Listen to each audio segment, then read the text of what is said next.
Nous sommes tous des membres du site, du forum du site, Nous Cache Tout, qui est un site créé il y a une dizaine d'années. À 10 ans déjà? Oui, ça va faire 10 ans fin novembre.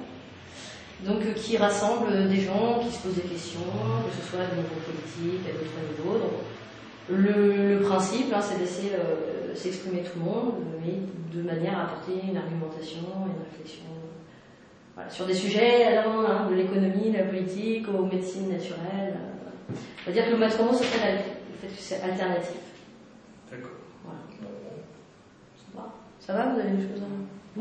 Vous êtes affilié à aucun parti politique? Non. On s'en refuse. Vous réclamez d'un maître à penser particulier? Non. Chacun le sien? Oui, chacun le sien, on va dire. Ok. Éventuellement. Alors on va commencer par des questions sur l'Empire. L'Empire, on appelle ça aussi le nouvel ordre mondial. On voudrait savoir quelle est votre lecture de la crise actuelle des dettes souveraines. Déjà, oui, moi je donne une définition de l'Empire qui n'est pas celle de Alain de Benoît ou celle des marxistes. C'est pas strictement synonyme d'impérialisme. Donc, effectivement, l'Empire, c'est ce processus qui veut amener au nouvel ordre mondial et au gouvernement mondial, tel qu'on le comprend et on le ressent depuis une vingtaine d'années. Parce qu'avant, c'est vrai que c'était quelque chose qui n'était pas du tout dans le champ politique, parce que du temps de l'opposition gauche-droite, marxiste-libérale, la question du nouvel ordre mondial n'était pas posée. Il y avait soit le triomphe de la révolution communiste, soit la défense du monde libre. C'est apparu finalement tout ça après l'écroulement de l'URSS. On a commencé à parler du nouvel ordre mondial. C'est venu des États-Unis, évidemment, avec une forte connotation protestante. Voilà, donc quand on a la conscience de ce processus, effectivement, la crise actuelle a l'air de bien s'inscrire dans ce processus, c'est-à-dire finalement la logique du nouvel ordre mondial, qui est essentiellement une logique bancaire, produit une déstabilisation, une dislocation des nations, et se sert finalement de ces effets pervers pour renforcer son pouvoir et accomplir. C'est un peu ce qu'on peut appeler la stratégie du chaos. C'est-à-dire que finalement, c'est finalement déclencher, à mon avis, au niveau des élites, sciemment des déséquilibres violents, dans le but de finalement de prendre le pouvoir. Et ce qu'on voit en ce moment, si on a cette vision-là, fonctionne assez bien selon ces grilles-là. C'est-à-dire que la logique de la dette, que des gens comme Grignon expliquent assez bien, c'est-à-dire qu'il y a vraiment, avec l'histoire de l'argent-dette, c'est-à-dire qu'effectivement les banques et le système bancaire, précisément d'ailleurs de Wall Street, a poussé les gouvernements à s'endetter par des prêts d'argent d'ailleurs fictifs et scripturaires, dans le but justement qu'ils ne puissent pas rembourser leurs dettes, et dans le but finalement de les accaparer et politiquement et matériellement. C'est vraiment la même logique au niveau d'une analyse PME par exemple, ou même d'un particulier, d'un prêteur qui prête de l'argent à quelqu'un parce qu'il sait que cette personne ne pourra pas rembourser, parce que la garantie hypothécaire derrière lui permet de lui voler ses biens. Et on est exactement dans cette logique-là, parce que c'est une logique macroéconomique qui unit les États. Et l'exemple le plus parfait, sans doute la Grèce, qui est très symbolique, puisque la Grèce, c'est non seulement le berceau de notre civilisation, mais l'idéologie alternative à l'idéologie que porterait Bernard-Henri Lévy ou Attali, et que finalement ce processus bancaire qui est pensé à Wall Street, et qui pour moi est une alliance, je le dis bien, judéo-protestante, donc vraiment fondée sur une vision vétérotestamentaire, biblique, mais biblique dans sa lecture non catholique, finalement cette logique et ce processus est en train de s'accomplir en ce moment de manière assez, comment dirais-je, évidente et symbolique par le dépeçage, la destruction de la Grèce, effectivement, qu'on a jeté dans la dette pratiquement, je dirais, de force et de manière perverse, et qu'on somme aujourd'hui pour la rembourser, de finalement renoncer à son autonomie politique, de vendre tout ce qui est de l'ordre du public, du bien public, et de jeter sur le marché, c'est-à-dire dans les bras de la prédation de ces mêmes prêteurs, les îles, les monuments, les ports, etc. Et cet exemple grec, on le voit d'ailleurs avec puisqu'on commence à montrer du doigt maintenant d'autres pays, y compris la France, il n'y a que l'Allemagne qui pourrait échapper à ce processus, visiblement. On voit bien comment, finalement, ces banquiers, prêteurs et escrocs ont mis en place une mécanique dans le but d'accaparer la richesse du monde et de soumettre le monde à sa vie, non seulement en tant que propriété, mais aussi en tant que soumission à une vision du monde.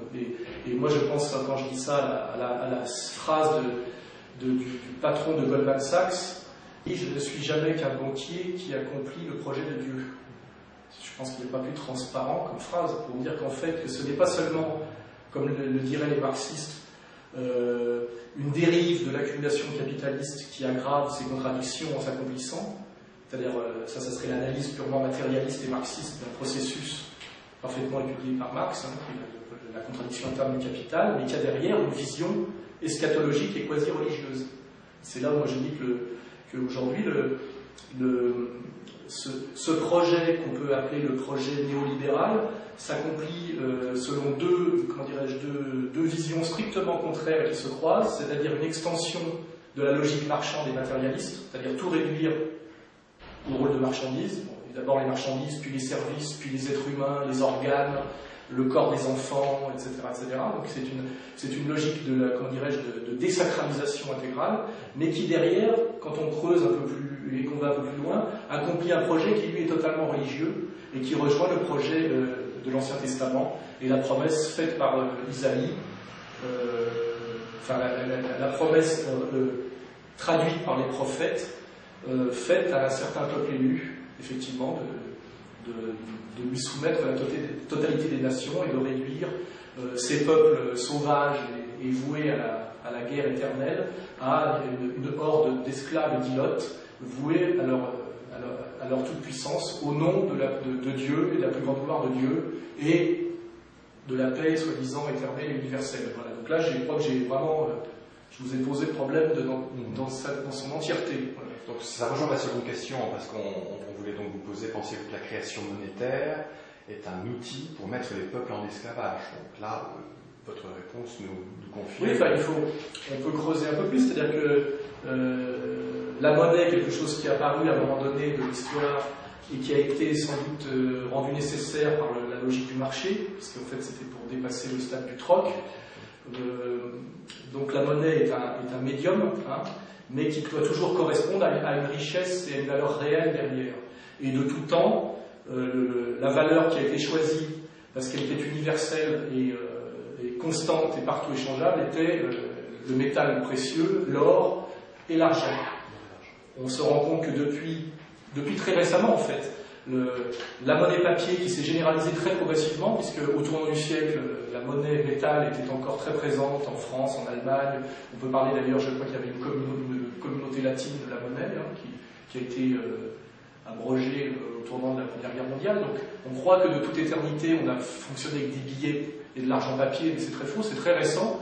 Mais avant, et jusqu'à 1971, ce qui est très récent, il y avait marqué sur les billets de banque qu'ils pouvaient être échangeables à tout moment contre leur équivalent en or, c'est-à-dire que ce n'était jamais que des bons dont la valeur était nulle intrinsèquement, puisque le papier ne vaut rien, mais par contre qui avait une valeur qui était basée d'ailleurs sur la confiance et sur une logique politique globale, qui fait qu'à tout moment on pouvait échanger, exactement comme sur le principe de la lettre de change, on pouvait échanger ce bout de papier contre son équivalent or, c'était d'ailleurs marqué sur les dollars, etc.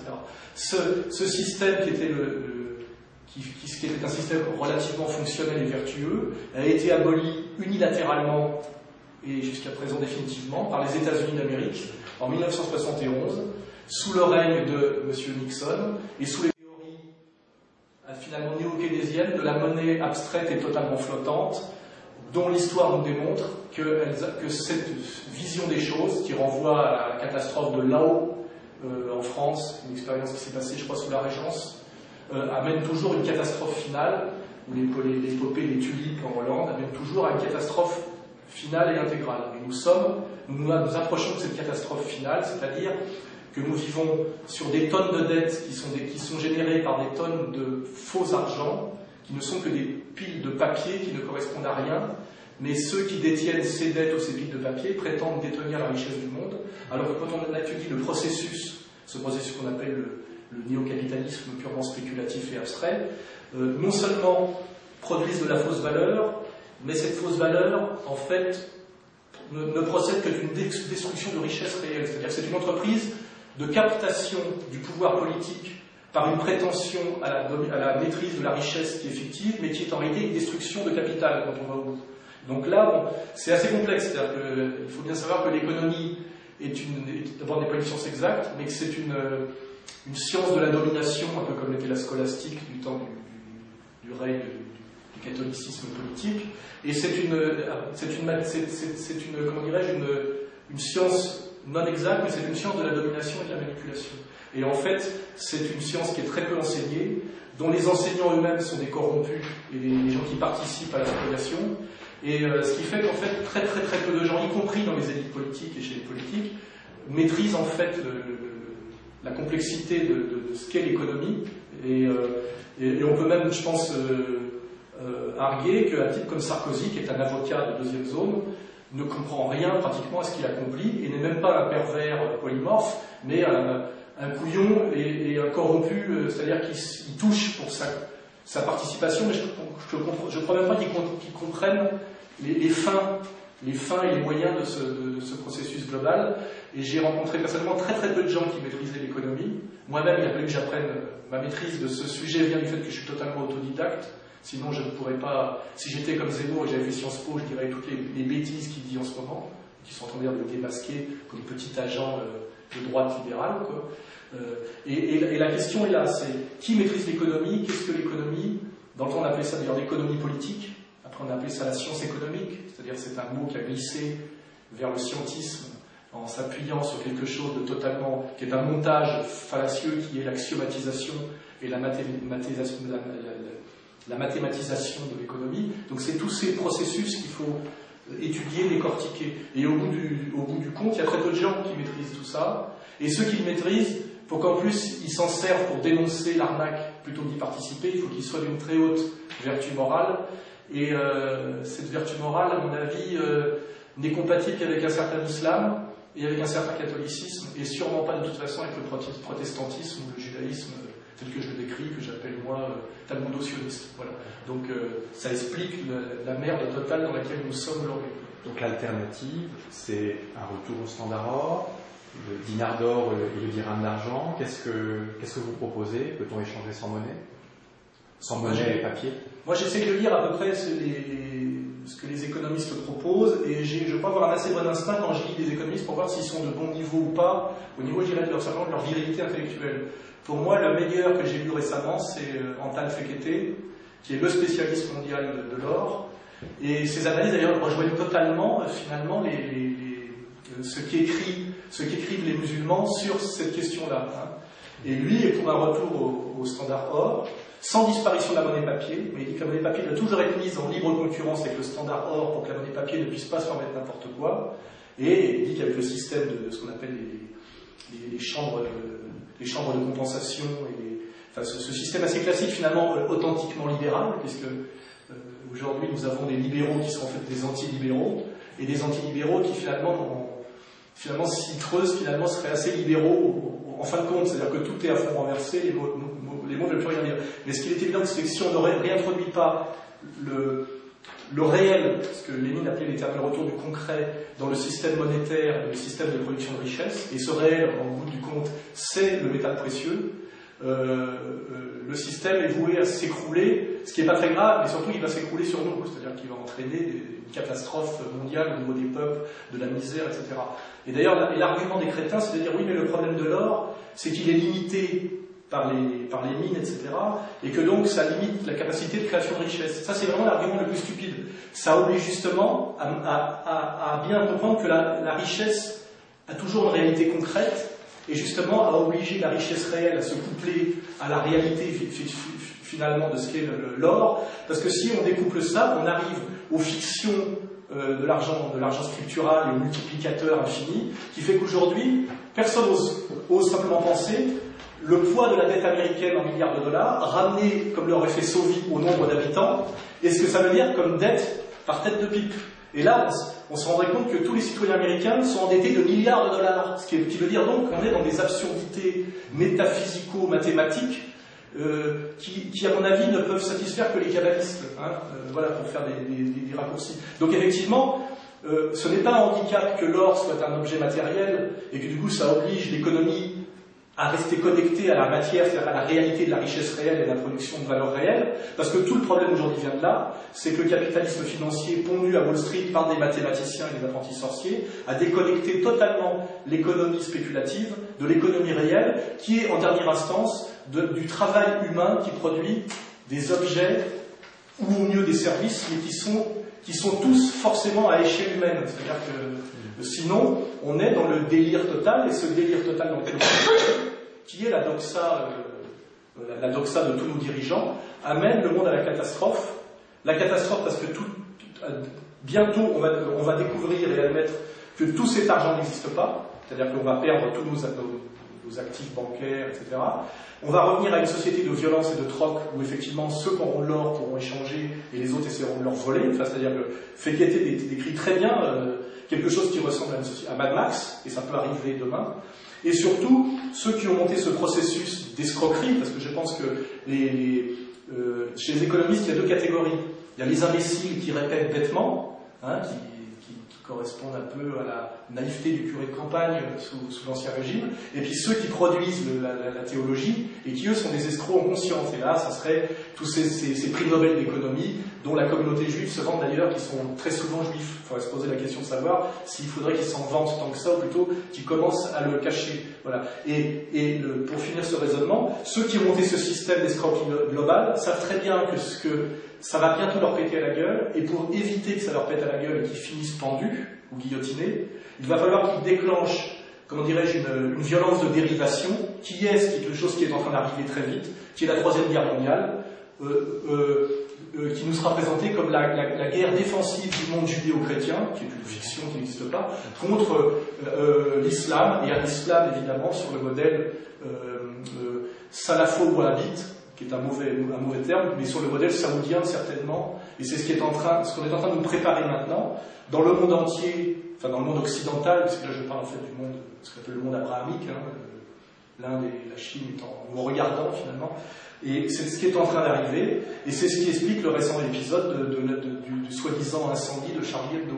On avait du même ordre d'escroquerie que les tours du 11 septembre assurés par monsieur, comment il s'appelle, Silverstein, qui a touché l'assurance. On va peut-être découvrir demain. D'abord, on ne découvrira pas qui a mis le feu à Charlie Hebdo, mais on découvrira qu'ils étaient en faillite, et que finalement, ce journal qui ne se vend plus et qui est un journal néoconservateur sioniste, finalement est très content de toucher l'assurance pour l'incendie de ses locaux, parce que c'est un journal qui ne se vend plus, et ça va leur permettre finalement de maquiller leur compte. Voilà. D'accord. J'ai fait une petite... Effectivement, mais ça va revenir dans nos questions. Mais ce que vous dites, ça s'illustre en Grèce finalement, aujourd'hui. Est-ce que vous en savez plus que les médias veulent bien nous transmettre sur la Grèce? Y a-t-il une insurrection? Et que pensez-vous de ce déni de démocratie? On propose un référendum, puis on le retire. Quelle est votre lecture sur cette actualité La lecture, c'est qu'aujourd'hui, les politiques officiels, c'est-à-dire ceux qui ont mandat pour représenter le peuple, sont pris en ce moment entre le marteau et l'enclume, dans une situation très très difficile, parce qu'en fait, ils sont en train, au service finalement du totalitarisme bancaire, d'écraser leur peuple, et avec le risque finalement à un moment donné de se faire massacrer par leur peuple. Je crois que c'est Flaubert qui disait « Je ne comprends rien à la politique sauf l'émeute ». Le vrai danger de Papandréou, à un moment donné, c'est de se faire attraper dans la rue et tuer. Je veux dire. Donc il est obligé d'obéir à l'oligarchie mondialiste qui vient de le menacer vertement. Il faut voir qu'ils l'ont convoqué, alors qu'il est le chef d'un État souverain, par des gens qui souvent n'ont aucune légitimité politique au sens classique du terme. Il a été convoqué, on lui a remonté les bretelles. Alors je ne sais pas s'il a finement joué pour faire peur, parce qu'on voit finalement le système européiste était terrifié qu'il fasse voter un référendum qui aurait abouti au non et qui aurait abouti à la sortie de la Grèce, enfin de l'euro, de l'UE par la Grèce, et qui aurait fait effondrer tout le truc comme un château de cartes, et que finalement il a peut-être fait ça pour obtenir des concessions, des avantages. Je ne sais pas si c'était un bon joueur de poker, ou s'il a fait ça parce qu'il a une crise de conscience ou qu'il est en dépression. Il paraît qu'Obama, par exemple, est en dépression nerveuse en ce moment. et qu'il est sous cacheton. Oui, tellement. Je ne sais pas si vous voyez que, en fait, Obama, le premier président noir des États-Unis, a été mis au pouvoir par l'oligarchie financière pour recoloniser l'Afrique, à coups de bombe et d'assassinat. Je veux dire, comme trace qui va laisser dans l'histoire, c'est assez douloureux. C'est-à-dire que c'est du super Colin Powell qui a disparu totalement et qui lui aussi avait été mandaté par les élites, toujours pareil d'ailleurs, ces élites belliqueuses judéo-protestantes américaines. Il a fallu que ce soit un nègre qui a agité la petite fiole d'anthrax dans laquelle il y avait probablement de l'urine de singe. Enfin voilà, on voit des espèces de mécaniques comme ça, où, ce que j'explique assez bien dans mon bouquin Comprendre l'Empire, c'est-à-dire que finalement les politiques aujourd'hui portent le chapeau. On voit Sarkozy, je ne sais pas si vous avez regardé les vidéos des humiliations qu'a subi Sarkozy là, au dernier sommet. Il s'est fait humilier par le président américain, humilié par le président chinois, humilié par Merkel. On aurait dit c'est un guignol, ça se voit. Et je pense que même s'il s'est fait un petit bas de laine et qu'il a mis des sous de côté et qu'il va pouvoir peut-être, comme je l'ai dit, ouvrir demain un cabinet d'avocat à Miami, parce que son rêve c'était de devenir riche, hein, je n'aimerais pas être à sa place en ce moment. Je veux dire, et je vois en Italie en ce moment qu'on tire à boulet rouge sur les députés italiens et leur train de vie, en disant qu'ils ne payent pas le coiffeur, etc. Alors que c'est rien. Je veux dire, le personnel politique, ce sont des tout petits joueurs dans ce processus. Et ils sont aujourd'hui, d'une certaine manière, face à la colère populaire, le bouc émissaire et celui qu'on met en avant pour prendre les coups. On ne montre toujours pas du doigt au niveau de la grande presse et des médias, hein, TF1, etc., on ne montre toujours pas les responsables. Les patrons de Goldman Sachs, les patrons de la Réserve fédérale américaine, le FMI, la Banque mondiale, tous ces gens-là, les Brune Puy, les machins, enfin, tous ces relais sont relativement planqués et ne prennent aucun coup.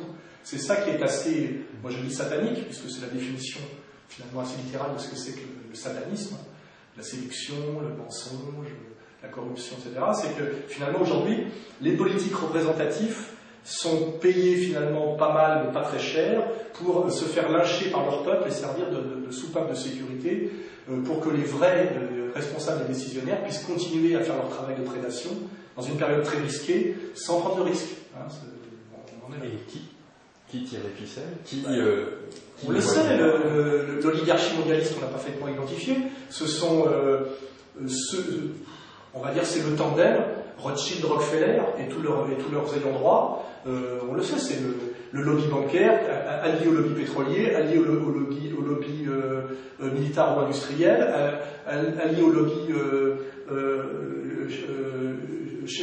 pharmacochimique. Tous ces gens-là sont imbriqués, ils sont tous, comment dirais-je, noyaux durs des uns des autres dans des montages de sociétés offshore, etc., avec chambre de compensation, etc. Enfin, au bout du compte, tout ça est passé en réalité, pour quelqu'un qui veut voir, tout ça n'est même pas caché, c'est à disposition de quiconque a l'intelligence et le désir de trouver, exactement comme en fait un puzzle. Les pièces sont là à votre disposition, simplement si vous n'avez pas l'image de ce que ça représente, il est très difficile de le reconstituer. Mais dès lors que vous savez que ça représente un magnifique trois-mâts espagnol du XVIe siècle, toutes les pièces sont là. Et si vous allez au CFR, vous pouvez demander je sais pas comment ça s'appelle, le bilan annuel ou le projet annuel du CFR, il vous paye les photocopies. Mais qui va demander ça, et qui, une fois qu'il l'a demandé et qu'il l'a lu, va se battre au niveau médiatique pour alerter le peuple sur le complot, puisqu'effectivement ça existe les complots, sur le complot de domination qu'incarne cette oligarchie mondialiste qui effectivement, comme je l'ai dit, tout ça, plus effectivement le CFR, les Bilderberg, il y a la trilatérale, le FMI, l'OMC, voire l'OMS, puis après l'ONU, effectivement, qui est partie prenante de tout ça. Ce montage complexe est complexe, mais n'est pas occulte ni magique. Hein.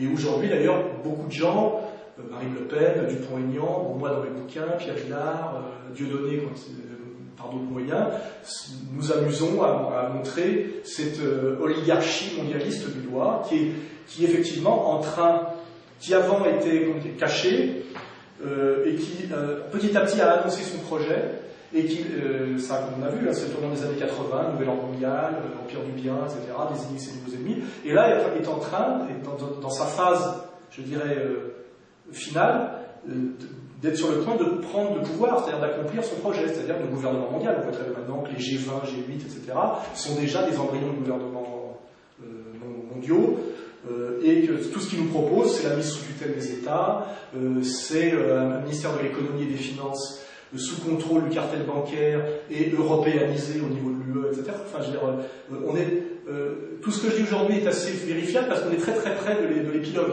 hein, où à un moment donné, ce comploteur dans l'ombre est obligé de sortir en pleine lumière et d'enlever son masque, puisque le projet, effectivement, c'est le pouvoir et le pouvoir officiel, c'est pas le pouvoir occulte. Et la phase intéressante, c'est le moment où un pouvoir occulte qui fait traiter les gens qui le dénoncent de paranoïaque, ce pouvoir occulte lui-même, puisque le but du pouvoir, c'est d'exercer en tant que pouvoir, pas toujours en tant que pouvoir caché ou délégué, c'est le moment où ce pouvoir occulte enlève son masque et se présente au monde comme pouvoir. Je pense que si on s'intéresse à l'eschatologie, ça s'appelle le moment où l'antéchrist se présente sous sa forme humaine. Voilà, parce qu'on peut en faire une lecture, je vous dis, matérialiste, libérale, marxiste du problème, mais aussi une lecture totalement religieuse, en allant à ce qui traite de la fin des temps dans les monothéismes. Et là, on voit que ce que dit l'islam dans les hadiths prophétiques, ce que dit le catholicisme, notamment dans l'Apocalypse de Jean, et ce que disent aussi l'eschatologie juive, convergent totalement, à part simplement que le Messie des uns et l'antéchrist des autres. Hein. C'est pour ça que je dis qu'aujourd'hui, je suis assez serein au niveau de mon analyse, parce que, d'ailleurs, je vérifie, personne ne m'attaque aujourd'hui ou conteste. J'ai sorti un bouquin qui en est à sa 7e réimpression en 7 mois. J'en ai vendu 30 000 à une période où le livre est sinistré, avec un boycott intégral des médias, mais par contre, aucune attaque. C'est-à-dire ce qu'on appelle la stratégie de l'Édredon, ce qui est une stratégie qu'on retrouve dans le traitement de la pédocriminalité de réseau, etc. C'est-à-dire qu'on écrase, et moi je m'amuse aujourd'hui à pousser la provocation assez loin, et on me promet des procès qu'on ne me fait pas. Par exemple, toujours au hasard, les étudiants juifs de France me promettent 1 an de prison avec sursis et 45 000 € d'amende pour ce que je dis ou ce que j'écris en ce moment, mais ils n'y vont pas. Par contre, ils l'annoncent en première page sur leur site. Donc voilà, il y a un climat étrange aujourd'hui, c'est qu'on se dit, bon, tant que Soral touche 30 000 personnes, ma dernière vidéo a fait 80 000 visionnages sur Dailymotion, ça commence à être des petits noyaux de conscience assez conséquents, mais c'est pas TF1, France 2, etc., donc on s'en fout. C'est un peu comme la manière dont l'URSS gérait à un moment donné les dissidents soviétiques. On les surveillait de loin, on les bloquait un peu, c'est un peu la même chose. Hein. Moi je me sens comme un dissident soviétique sous Brejnev, qui n'était pas une situation si inconfortable que ça. Hein. Il manque juste simplement les droits d'auteur de Solzhenitsyn dans le monde libre, parce que malheureusement les Chinois, les Indiens, les Sud-Américains pour l'instant ne se fatiguent pas beaucoup à traduire les bouquins, mais j'ai même l'espoir que c'est en train de se faire, traduit en portugais, qu'à un moment donné, ça est un dissident français devienne même très rentable. Au niveau du prestige, c'est déjà le cas. Je joue d'un assez grand prestige en France au niveau de la rue et des gens qui pensent, hein, c'est vérifiable, comme c'est vérifiable pour me donner. Je commence même à vendre des bouquins, les Omerta, et je ne suis pas à l'abri, je sais que mon bouquin est en ce moment traduit en russe. Les Russes en général ne payent pas les droits d'auteur, c'est pas grave. Mais ça peut même finir avec le confort de ce qu'étaient les intellectuels russes dissidents au moment, je dirais, du pourrissement de l'URSS. Et là, on peut faire un parallèle. Hein, l'empire, qui est finalement l'empire alternatif à l'empire soviétique, qui a survécu à l'écroulement de l'empire soviétique, ne va peut-être pas lui survivre si longtemps que ça, si on est optimiste, et on va peut-être voir effectivement l'effondrement de l'Empire, comme on a vu l'effondrement de l'URSS, sachant qu'une logique impériale, c'est soit vous allez jusqu'au bout et vous prenez les plats pouvoirs, soit à un moment donné vous vous effondrez totalement. Il n'y a pas on avance ou on recule. Dans la logique historique, telle que la conçoit Hegel et telle qu'elle est, il n'y a pas de statu quo. L'histoire ne se fige jamais. C'est comme soit on pédale, soit on continue à pédaler sur le vélo et on avance, soit on arrête de pédaler et on tombe. Donc là, de toute façon, demain, c'est comme je l'ai écrit en sous-titre de mon livre, soit la gouvernance globale, c'est-à-dire le règne mondial, soit la révolte des nations. Et d'ailleurs, nous sommes en ce moment dans un moment de manipulation de révolte des nations dans le monde arabe, etc. Enfin, on pourra en parler. Bah justement, c'est plus compliqué que... C'est la seconde partie. Et je vais...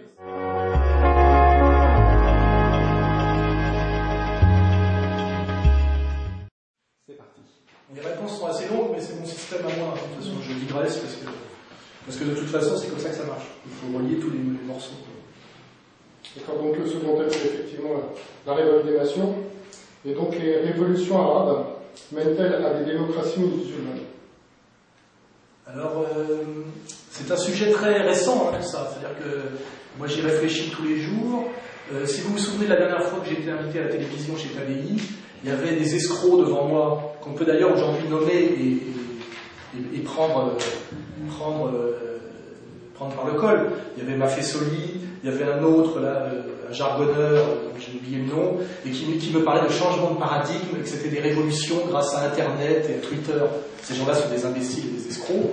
Il y avait simplement le fait que l'armée avait lâché Ben Ali, et que en Égypte, c'est aussi l'armée qui a le pouvoir, et qu'à un moment donné, sur une colère populaire légitime, évidemment, liée à des problèmes économiques et aussi à des problèmes de soumission à l'américano-sionisme, il y avait finalement des élites politiques totalement disqualifiées par leur collaboration à l'impérialisme, ce qui fait qu'en fait, ils ne tenaient leur pouvoir que de leurs mandants impériaux, ce qui veut dire qu'ils sont très faciles à dégager, puisqu'il suffit qu'à un moment donné, leurs mandants décident de les changer, et ils laissent s'accomplir la colère populaire, et ils les lâchent en race campagne, et ils finissent comme ils ont fini. Hein, voilà. Mais donc, ce n'était pas un changement de paradigme, comme dit l'escroc franc-maçon Maffesoli, mais c'était simplement qu'effectivement, il semblerait qu'il y ait un calendrier, et que la stratégie des néoconservateurs des années 80-90, qui était une stratégie brutale de passage à la démocratie occidentale, et dont ces néoconservateurs se sont rendus compte qu'elle n'était pas possible en l'état, ils ont révisé un peu leur copie, et je pense qu'ils procèdent maintenant exactement finalement comme ils procèdent dans les démocraties occidentales du Nord, c'est-à-dire en fait ils adaptent au monde arabo-musulman ce que j'appelle moi le passage du libéralisme libertaire au libéralisme sécuritaire au libéralisme autoritaire. C'est-à-dire ils disent voilà, on laisse aux religieux du Maghreb la gestion du sociétal, à condition qu'ils ne touchent pas à l'économique. Et c'est-à-dire qu'en réalité, ils valident ce qu'on peut appeler l'islam de marché, exactement comme aujourd'hui l'Empire joue la carte des extrêmes droites identitaires, en Italie, en Hollande, en Belgique, à condition qu'ils ne touchent pas au marché. Et ça donne ce qui s'est passé en Italie depuis 20 ans, etc. C'est-à-dire, le sociétal, on le laisse à la réaction, à condition que le sérieux, le dur, l'économique, soit laissé au marché ouvert mondial. Et finalement, ce qui est en train de s'appliquer en Europe, en Italie, sous le règne de Berlusconi, en Belgique, en Hollande, ce qu'ils essayent d'imposer à la Norvège, ce à quoi peut-être la France va échapper, puisque Marine Le Pen n'est pas sur ce logiciel, hein, c'est pas l'extrême droite justement sionisto-compatible, parce que tout ça se rejoint, mais qu'on voit en Angleterre, par exemple. Finalement, cette stratégie néoconservatrice de deuxième époque, plus subtile que la première, qui est de non pas imposer la démocratie comme essayait de le faire en Irak, mais finalement de laisser un certain islam prendre le pouvoir sur la société, à condition que ces musulmans qui prennent le pouvoir laissent le marché finalement gérer ce qui est sérieux, c'est-à-dire l'économie, la banque, etc., etc. C'est ce qui est en train de s'accomplir partout au Maghreb et au Moyen-Orient. Alors, en Égypte, ça passe par les frères musulmans. On sait de toute façon que dans les pays du Golfe, ça passe par le wahhabo-salafisme sous contrôle saoudien. C'est aussi le rôle étrange du Qatar en ce moment. Hein. C'est-à-dire une société ultra-réactionnaire et en même temps totalement capitaliste et sous domination américano-libérale, quoi, hein, et sionisto-compatible, hein, voilà, malgré un discours salafiste dur pour les masses. Et finalement, c'est ce qui va sans doute se passer demain en Tunisie, en Égypte, etc. La société civile sera plus ou moins sous le contrôle des musulmans pour le sociétal. Alors, on verra un peu de voile, un petit peu d'esbrouf comme ça, un petit peu de charia pour le décor, exactement comme en France on peut revenir à un néo-nationalisme, à un néo-identitarisme, etc. Mais tout ça sera en fait au deuxième niveau totalement ouvert au marché mondial, sous contrôle du FMI, de la Banque mondiale, etc., etc. Et participera de la globalisation néolibérale, puisqu'il ne faut pas oublier, et là je pense que c'est le rôle que joue notamment en Europe un Tariq Ramadan, et le rôle qu'on lui fait jouer, c'est qu'un certain islam, finalement, comme un certain communisme, est une idéologie antinationale qui participe au processus mondialiste de destruction des nations, puisque la Oumma est quelque chose, finalement, qui prépare le mondialisme, si au dernier moment, elle est retournée, exactement comme finalement le communisme soviétique, préparé par l'extension du salariat généralisé, par la notion parfaitement abstraite de république soviétique, c'est-à-dire désenracinement, désétatisation, etc., et la mise en place d'une oligarchie, comment dirais-je, apatride, qu'a parfaitement identifié Solzhenitsyn dans son œuvre majeure, qui est pour moi de 2 siècles ensemble, finalement, laisser cet islam sociétal casser le panarabisme, par exemple, casser tout ce qui était de l'ordre de la résistance tiers-mondiste ou de la résistance panarabe, dont le dernier avatar est celui qui vient être mis à mort par le système, et l'islam radical qui est Kadhafi. Tout ça, finalement, participe du processus mondialiste de domination, mais avec de façon un petit peu plus subtile que la stratégie néoconservatrice d'hier, qui est la stratégie néoconservatrice de demain. Et ce qu'on appelle, finalement, le libéralisme sécuritaire, le libéralisme autoritaire, le sociétal, finalement, à la réaction, et le macroéconomique, c'est-à-dire le sérieux, finalement, au marché mondial et à la banque. Hein, voilà.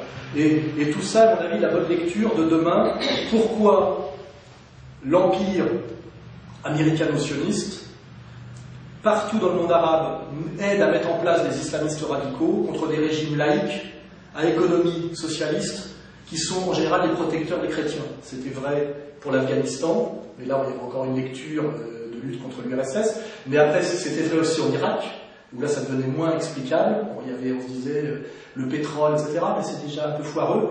Et alors en Libye, ça n'a aucun sens, puisqu'effectivement on voit que les Américains et ses alliés franco-anglais ont déstabilisé un pays laïque, socialiste, qui protège les chrétiens, en se servant strictement d'Al-Qaïda. Alors on a prétendu qu'Al-Qaïda était l'ennemi mortel de l'Empire jusqu'à hier, donc on voit vraiment qu'on se fout de notre gueule de A à Z. Et on voit aussi ce qu'ils essaient de faire en Syrie, où il y a un pays finalement assez calme dans la région qui maintient un statu quo entre la puissance turque, le sionisme, le wahhabo-salafisme saoudien, mais auquel on ne devrait pas toucher, et qui est surtout tenu par une minorité alawite qui protège les chrétiens. On est en train de foutre en l'air ce pays d'équilibre et local et géopolitique pour y mettre une fois de plus ce qu'on appelle moi j'appelle ça des saoudos, des saoudiens au pouvoir, parce que j'aime pas le terme de salafiste, parce que ça vexe certains musulmans, pour mettre des salafistes au pouvoir afin de foutre la région à feu et à sang, et de surtout d'imposer effectivement la charia, régression du statut des femmes, etc., etc. Et tout ça évolue par Bernard-Henri Lévy, par le pouvoir américain, par le sarkozysme, etc., etc. Et donc là, il faut bien comprendre ce projet satanique qu'on comprend par mon analyse, ou aussi en lisant les très bonnes analyses, pour moi, d'un des plus grands savants de l'islam actuel, qui est le cheikh Imran Hossein, qui est un savant musulman qui à mon avis, de grande qualité, parce qu'en fait, il le professe dans le monde asiatique, dans l'islam asiatique, et pas un islam tant complètement corrompu et coincé par la décolonisation maghrébine, par la soumission saoudienne aux accords de Quincy, au pétrodollar. Et donc je pense que finalement les seuls savants de l'islam qui peuvent réellement penser sérieusement et librement et intelligemment sont plutôt dans la sphère de l'islam indonésien. Cheikh Imran Hossein, dont nous sommes en train de traduire les livres avec son autorisation, il a d'ailleurs fait une très belle photo avec mon livre Comprendre l'Empire à la main, est un savant de l'islam qui professe en Malaisie. Voilà, il faut comprendre donc que dès qu'on sort de la sphère abrahamique, méditerranéenne, post-méditerranéenne, occidentale, on peut retrouver des gens, notamment dans le monde musulman, qui ont les moyens et la capacité, la liberté de penser. Tout le reste, pour moi, je le dis, c'est de la merde. Voilà. C'est de l'islamo-racaille, de l'islamo-sunni, de l'islamo-sioniste, etc., etc. Et moi, autant je défends cette intelligence musulmane incarnée par le cheikh Imran Hossein, qui n'est d'ailleurs ni soufi, ni quoi que ce soit. Je connais des abrutis qui vous disent, parce qu'aujourd'hui, il n'y a pas plus l'islamo-racaille resalafisé de banlieue, et quelqu'un qui, chaque fois qu'il ouvre la bouche, fait tort à l'islam tel que je le respecte. Voilà, donc moi je défends cette intelligence musulmane-là, et je sais très bien à quoi va servir l'autre islam sponsorisé par l'Occident. Il va exactement jouer le même rôle qu'a joué Hitler dans la montée du nazisme dans les années 30, c'est-à-dire qu'on est en train de fabriquer un islam radical dégorgeur de chrétiens, et on trouvera toujours un connard converti en prison, j'en connais à Nantes et ailleurs, qui travaille entièrement pour la police, qui sur Dailymotion égorgera un Gaulois de base en criant à l'Akbar, afin, exactement comme dans la fin des années 30, quand le pouvoir de Wall Street allait se faire attraper parce qu'il était responsable de la crise mondiale, nous donner un choix, nous obliger à un choix que nous ne pouvons pas refuser, c'est-à-dire nous entraîner dans la guerre par les cheveux, exactement comme le dit dans ses prêches très honnêtes le rabbin Rav von Shaya, c'est-à-dire nous obliger à choisir entre l'Occident judéo-chrétien, cette saloperie, et un islam wahhabo-salafiste sanguinaire et assassin entièrement sponsorisé et fabriqué, pour que les gens comme moi, qui correspondent aux pacifistes des années 30, ne puissent plus dire ni Allemagne ni Angleterre. Nous ne voulons nous soumettre ni à l'ennemi d'aujourd'hui, ni à l'ennemi d'hier et de demain. Et ces gens-là qui étaient les pacifistes, qui avaient la bonne réponse, qui est à l'origine de Bagatelle pour un massacre de Céline, c'est ça le logiciel de ce livre-là, seront finalement sommés de choisir entre Hitler et Churchill. Et c'est exactement cette même stratégie satanique qui est en train d'être mise en place, par les mêmes et pour les mêmes raisons, de fabriquer effectivement le nouvel Hitler, c'est-à-dire effectivement d'aider à propager partout un salafisme anti-chrétien occidental sanguinaire, pour qu'effectivement nous choisissions en dernière instance dans ce chaos fabriqué, nous soyons obligés de choisir entre l'égorgeur, un couteau de cuisine, et le salopard incarné par la bande à BHL, à Attali, etc. Et effectivement, face à ce choix-là, les gens comme moi seront obligés simplement d'essayer d'aller se réfugier quelque part pendant que ça se passe. Mais c'est ça le piège, et c'est ça qu'on appelle la guerre. La guerre, c'est quand il n'y a plus que deux camps possibles. Et cette réduction d'une réalité complexe à deux camps, c'est le travail satanique de l'Empire aujourd'hui, et c'est la raison de la sponsorisation systématique partout par l'Empire, du pire islam, qui est un islam frelaté, l'islam qui se dit salafiste, et qui aurait été un islam satanique, effectivement dégorgeur, voulu, sponsorisé, accompagné et applaudi par tous les salopards qui, eux, sont les vrais responsables, et c'est vérifiable aujourd'hui. Bernard-Henri Lévy en Libye, l'armée anglaise, l'armée française traître sous le contrôle de Sarkozy et de ses allégeances, et surtout le pouvoir américain qui, comme on l'a démontré récemment, est entièrement aux mains des sionistes, on l'a vu récemment, par la manière dont Obama, le nègre, a été totalement humilié par Netanyahou et le tout-puissant lobby juif américain, où il a été obligé de se soumettre sur l'affaire palestinienne à l'UNESCO, c'est-à-dire de revenir sur une promesse qu'il avait faite lui-même, c'est-à-dire de s'insulter, de s'humilier lui-même. Voilà. Donc là, je pense qu'on a vraiment, une fois de plus, fait une réponse globale, comprendre les révolutions arabes et la réislamisation voulue par l'Empire du monde arabe dans une logique, effectivement, de bouc émissaire et d'hitlérisation. Voilà. Et effectivement, le piège qui est tendu au monde musulman est terrible, et il va être terriblement difficile de s'en sortir, car on peut tout reprocher à Satan, sauf d'être incroyablement et machiavéliquement intelligent. Alors, on va orienter la question sur le sujet français. La crise étant bien ancrée, quels sont les autres facteurs susceptibles d'engendrer un risque majeur d'embrasement en France? La crise économique touche de plus en plus, on le sait, les classes moyennes. Quand ça touche et les classes populaires et les classes moyennes, on rentre dans des phases potentiellement révolutionnaires. Et là, si je vais redire la même chose que ce que j'ai dit avant, mais je vais dire, c'était du macro, là on va faire du local. Le seul espoir qu'ont les oligarchies dominantes, qu'elles soient PS ou UMP, on voit bien d'ailleurs que leur composante hystériquement sioniste détermine exactement le fait qu'elles sont la même chose.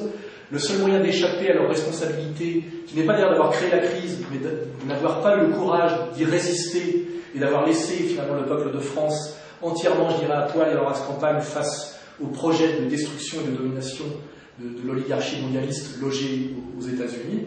La seule manière pour eux de dévier cette crise, ce sera de l'ethniciser évidemment, en en faisant une crise, une guerre contre l'islam. Et c'est à ça aujourd'hui que travaille le lobby sioniste, on va dire, de droite. Parce je pense qu'il y a un lobby judéo-sioniste de gauche qui est encore de jouer, mais qui est résiduel, qui a été représenté par Julien Drey, qui est de jouer l'alliance immigrée sioniste contre le français de souche.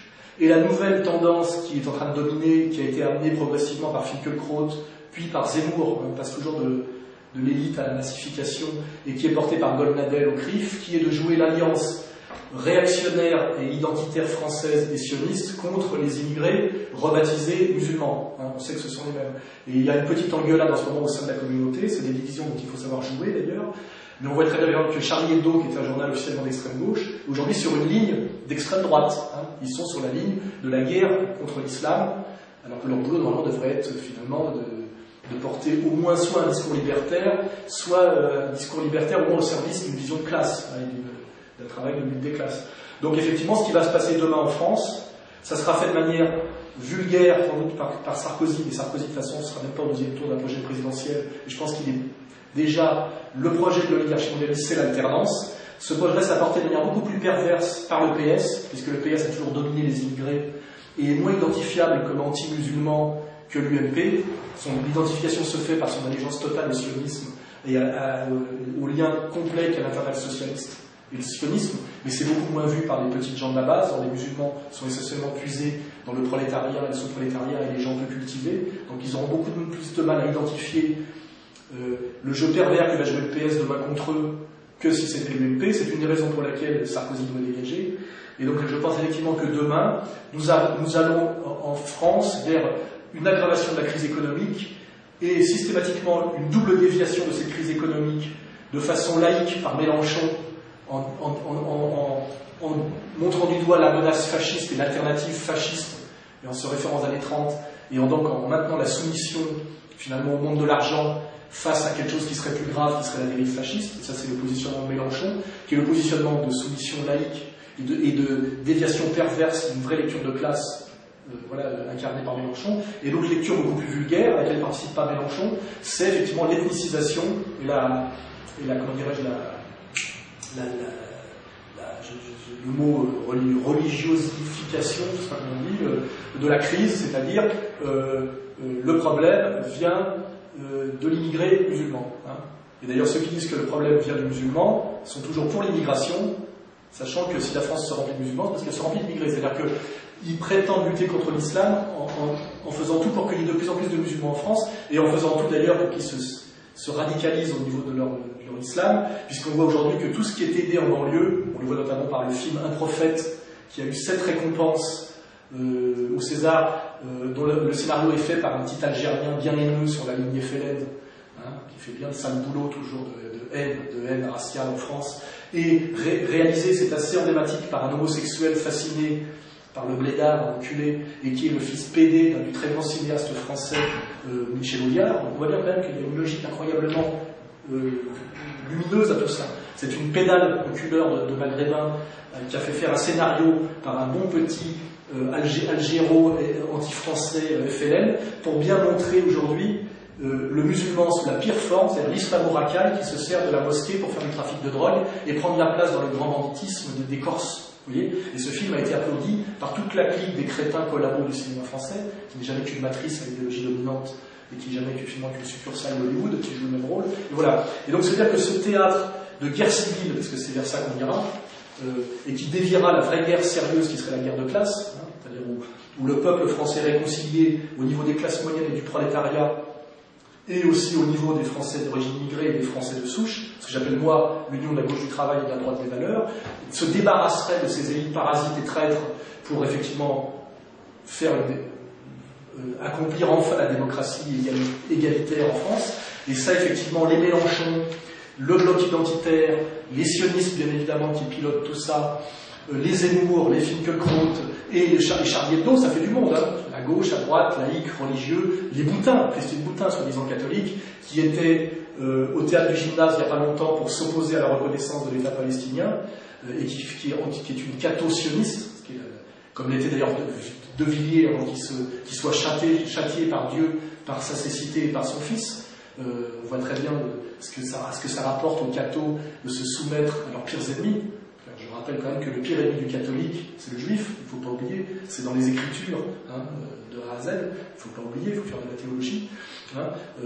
On voit que tout ce théâtre est mis en place pour que cette guerre civile ethnico-religieuse s'accomplisse, et qu'il sera très dur d'y échapper. Et moi, la seule chose que je peux faire, c'est alerter et montrer du doigt les responsables, au moins pour l'histoire, pour l'histoire, pas la mémoire, pour l'histoire de demain et d'après-demain. On voit très bien quels sont les salopards. Leur union sacrée, assez visible sur la question sioniste d'ailleurs, sur la question du refus de la reconnaissance de la Palestine à l'ONU, et même là sur la question de l'UNESCO, là on voit les masques tomber et on voit les alliances. On voit qu'il n'y a pas de gauche, de droite, de laïque, de religieux. Il y a les soumis à l'Empire et ceux qui essaient d'y résister. Et dans les soumis à l'Empire, les plus dangereux sont sans doute les plus pervers. Les plus pervers sur la ligne économico-sociale étant les Mélenchon, les plus pervers sur la ligne religieuse étant sans doute le clergé français catholique. Quand on voit que, je ne sais pas comment il s'appelle, Monseigneur 23, j'ai oublié son nom. André 23. Comment il s'appelle ? André 23 a condamné les chrétiens qui venaient protester devant la pièce de théâtre subventionnée par l'État. Hein. C'est du théâtre officiel dont la fonction, le but était finalement de chier, au sens littéral du terme, sur le visage du Christ. Voilà. Quand vous vous opposez à ça en tant que chrétien, vous n'êtes pas condamné par les musulmans, ou même pas condamné de façon virulente par les démocrates. C'est le clergé catholique français qui vous renvoie dans vos foyers. Voilà. Tout ça pour toujours digression, pour voir effectivement l'état de pourrissement de la France, la manière dont l'empire satanique a placé ses pions un peu partout et nous a enfermés dans un piège dont il va être terriblement difficile de sortir, parce qu'au moment où ça va péter, effectivement, la subtilité et la complexité sera plus de mise. C'est-à-dire qu'à un moment donné, c'est choisis ton camp, camarade, et ça sera soit rejoindre le camp judéo-chrétien occidental contre les musulmans, soit se mettre avec les musulmans, mais quand on n'en est pas un, et qu'en plus ces musulmans seront portés en fait, non pas par les musulmans du quotidien qui seront des spectateurs de leur propre lynchage, mais par des petits salafistes qui auront à peu près exactement la fonction qu'avait Gélia en Algérie des années 90. La seule solution pour les gens comme moi, après avoir annoncé la catastrophe, ce sera d'aller se cacher ailleurs pour ne pas se faire assassiner des deux côtés. Voilà. Justement, c'est la question suivante. Hein. Si le chaos s'installe, que faites-vous ? Comment êtes-vous préparé ? Quel bon conseil donneriez-vous à ceux qui se préparent ? Ben là, on vient d'éditer un bouquin d'un de nos amis qui est, le titre c'est Survivre à l'effondrement économique. Voilà, nous c'est comprendre l'Empire et y survivre. Voilà. Il est sûr que les gens qui disent ce que je dis aujourd'hui, exactement comme les pacifistes des années 30, sont les gens les plus en danger. Parce qu'ils seront pris en tenaille entre la colère française, blanche, stupide, manipulée par les sionistes, et la colère pseudo-musulmane stupide des salafistes sponsorisés, qui seront de la même violence et de la même stupidité que les petits nervis du CNT en Libye. Hein. Il faut voir comment ils se sont comportés pendant le rapport. On voit le petit qui sodomise. La seule chose qui lui vient à l'esprit, quand il attrape son ennemi, c'est pas le respect qu'on a eu pour Abdelkader, nous-mêmes, quand on a pacifié l'Algérie, parce que c'est une pacification énorme qui vient de s'opérer. Il y en a un dont le seul, alors qu'il crie Allah Akbar, la seule chose qui lui vient, c'est de lui rentrer un truc dans le cul. Vous voyez, voilà. C'est ça, les petits salopards de salafistes qu'on aura demain, les Cortex, etc. Vous voyez, ce sera des voyous de banlieue qui ont été élevés dès la naissance pour être des criminels, vous voyez, des criminels exactement comme les criminels sous-prolétaires américains, vous voyez, ils ont été fabriqués par le système pour ça, vous voyez, c'est-à-dire conscience morale zéro, des animaux sauvages finalement téléguidés, voilà. Et nous aurons ces deux déferlements de haine fabriqués, du blanc identitaire, on voit très bien d'ailleurs sous contrôle sioniste, et du salafiste haineux, ce qu'on appelle l'islamo-racaille, et également sous contrôle sioniste. Il suffit de voir qui s'est réjoui effectivement de la destruction récente de la Libye et de la pacification de la Libye.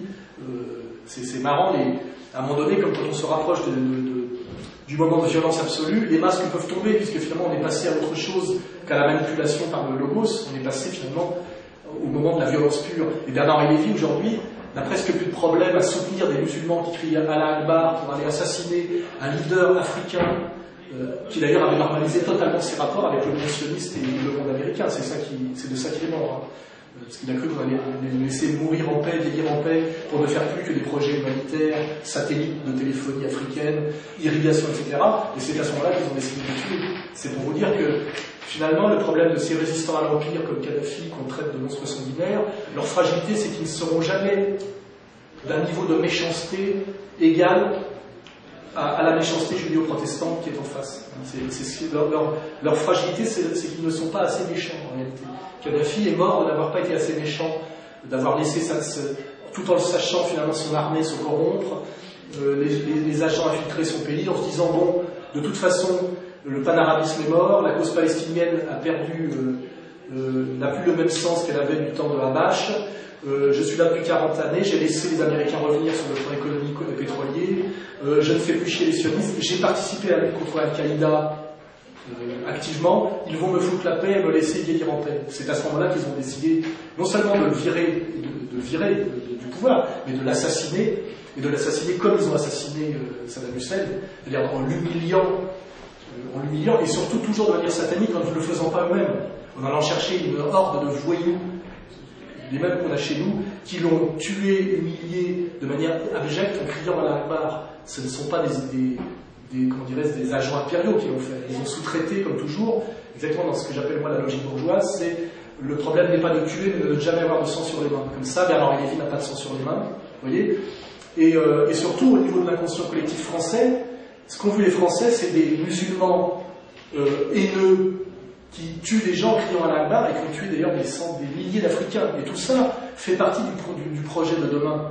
Ça fait monter la haine contre... aujourd'hui, le musulman, grâce à Bernard Lévy et l'opération libyenne, pour le français de base, c'est la CNT libyenne. Hein, c'est-à-dire que tout ça, non seulement on a détruit un pays qui résistait encore un peu à l'Empire, mais on a mis en place, au niveau de l'imaginaire collectif, le scénario de la guerre civile de demain et de la guerre mondiale de demain contre le musulman, qui pour tous les Occidentaux, grâce à la télé, y compris Al Jazeera, on va parler d'Al Jazeera et du rôle du Qatar, et de tout cet islam collabo ignoble des pays du Golfe, grâce à Al Jazeera, pour l'occidental moyen, le musulman et le guerrier musulman, c'est le voyou assassin du CNT. Voilà. Donc voilà dans quoi on est aujourd'hui. C'est assez transparent et assez facile à dire. J'ai pas beaucoup de mérite d'une certaine manière.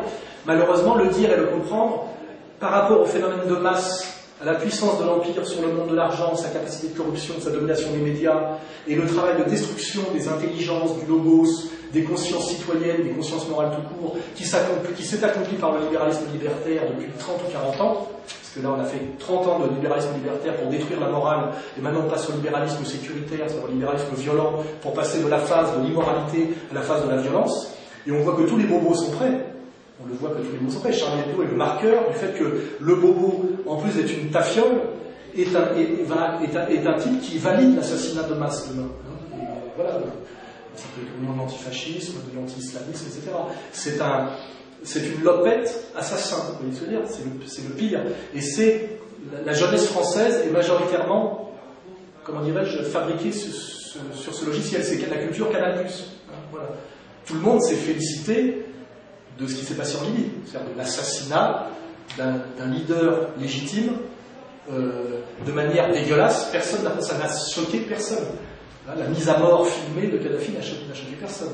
Je n'ai pas vu un petit connard d'animateur de Canal+ s'en offusquer, un Ariel Wiesman s'en offusquer. C'est-à-dire qu'ils ont déjà validé, exactement comme ils avaient validé comment dirais-je, le châtiment du peuple allemand à Dresde.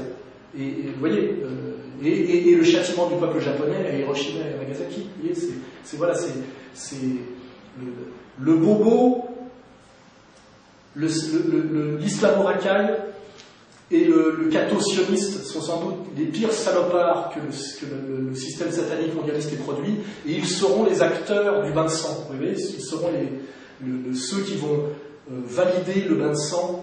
Même s'ils ne participeront pas, s'ils ne feront pas tous, parce qu'en fait c'est des très petits groupes qui participent.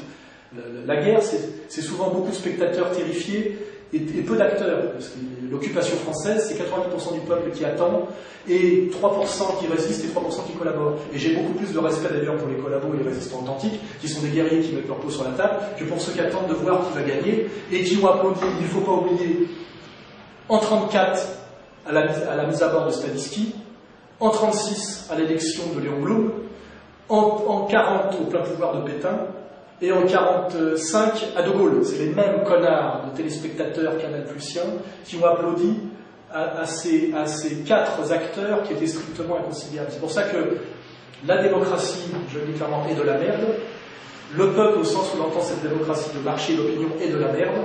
Et c'est parce que c'est ce peuple qui se pose la question de savoir s'ils vont voter Sarkozy ou peut-être Hollande, parce que c'est ça le peuple aujourd'hui de France, on va peut-être voter Hollande, Sarkozy nous a un peu menti. Ce peuple est de la merde, hein. La démocratie de marché d'opinion c'est de la merde, le système électoral c'est de la merde, et la seule solution, effectivement, dans cette période, est la dictature éclairée, c'est clair. Hein, voilà. C'est-à-dire de trouver un leader qui incarne, comme a pu le faire Jeanne d'Arc à un moment donné, ou De Gaulle à un autre moment, qui incarne, ou Péronne, qui incarne l'intelligence, l'honneur, la dignité et la conscience d'une nation. Et malheureusement, nos ennemis nous disent que ça, c'est le fascisme. Et moi, je pense que ça, c'est le salut du bien et la seule possibilité demain du retour à la démocratie. On vous a posé la question.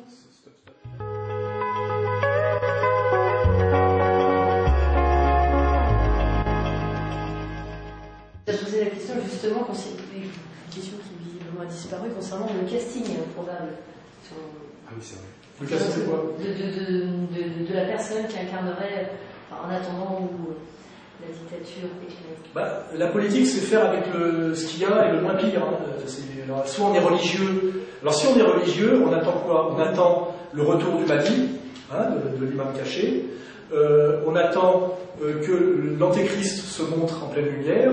Et on attend que Issa, le Christ, qui est le même finalement pour les catholiques que pour les musulmans, finalement vienne rejoindre le Mahdi pour ensemble vaincre l'antéchrist. Voilà, ça c'est si on est religieux. Si on n'est pas religieux, on espère demain, par exemple, que la personne politique en France qui est le plus haut dans les sondages, qui bénéficie quand même d'un appareil, d'une logistique, etc., et qui est quand même pas tout à fait sur la ligne de tous les autres, se rapproche le plus possible du pouvoir, et cette personne-là, je suis désolé de le dire, c'est Marine Le Pen et personne d'autre, parce que Dupont-Aignan fait 1%, parce qu'il n'y a personne.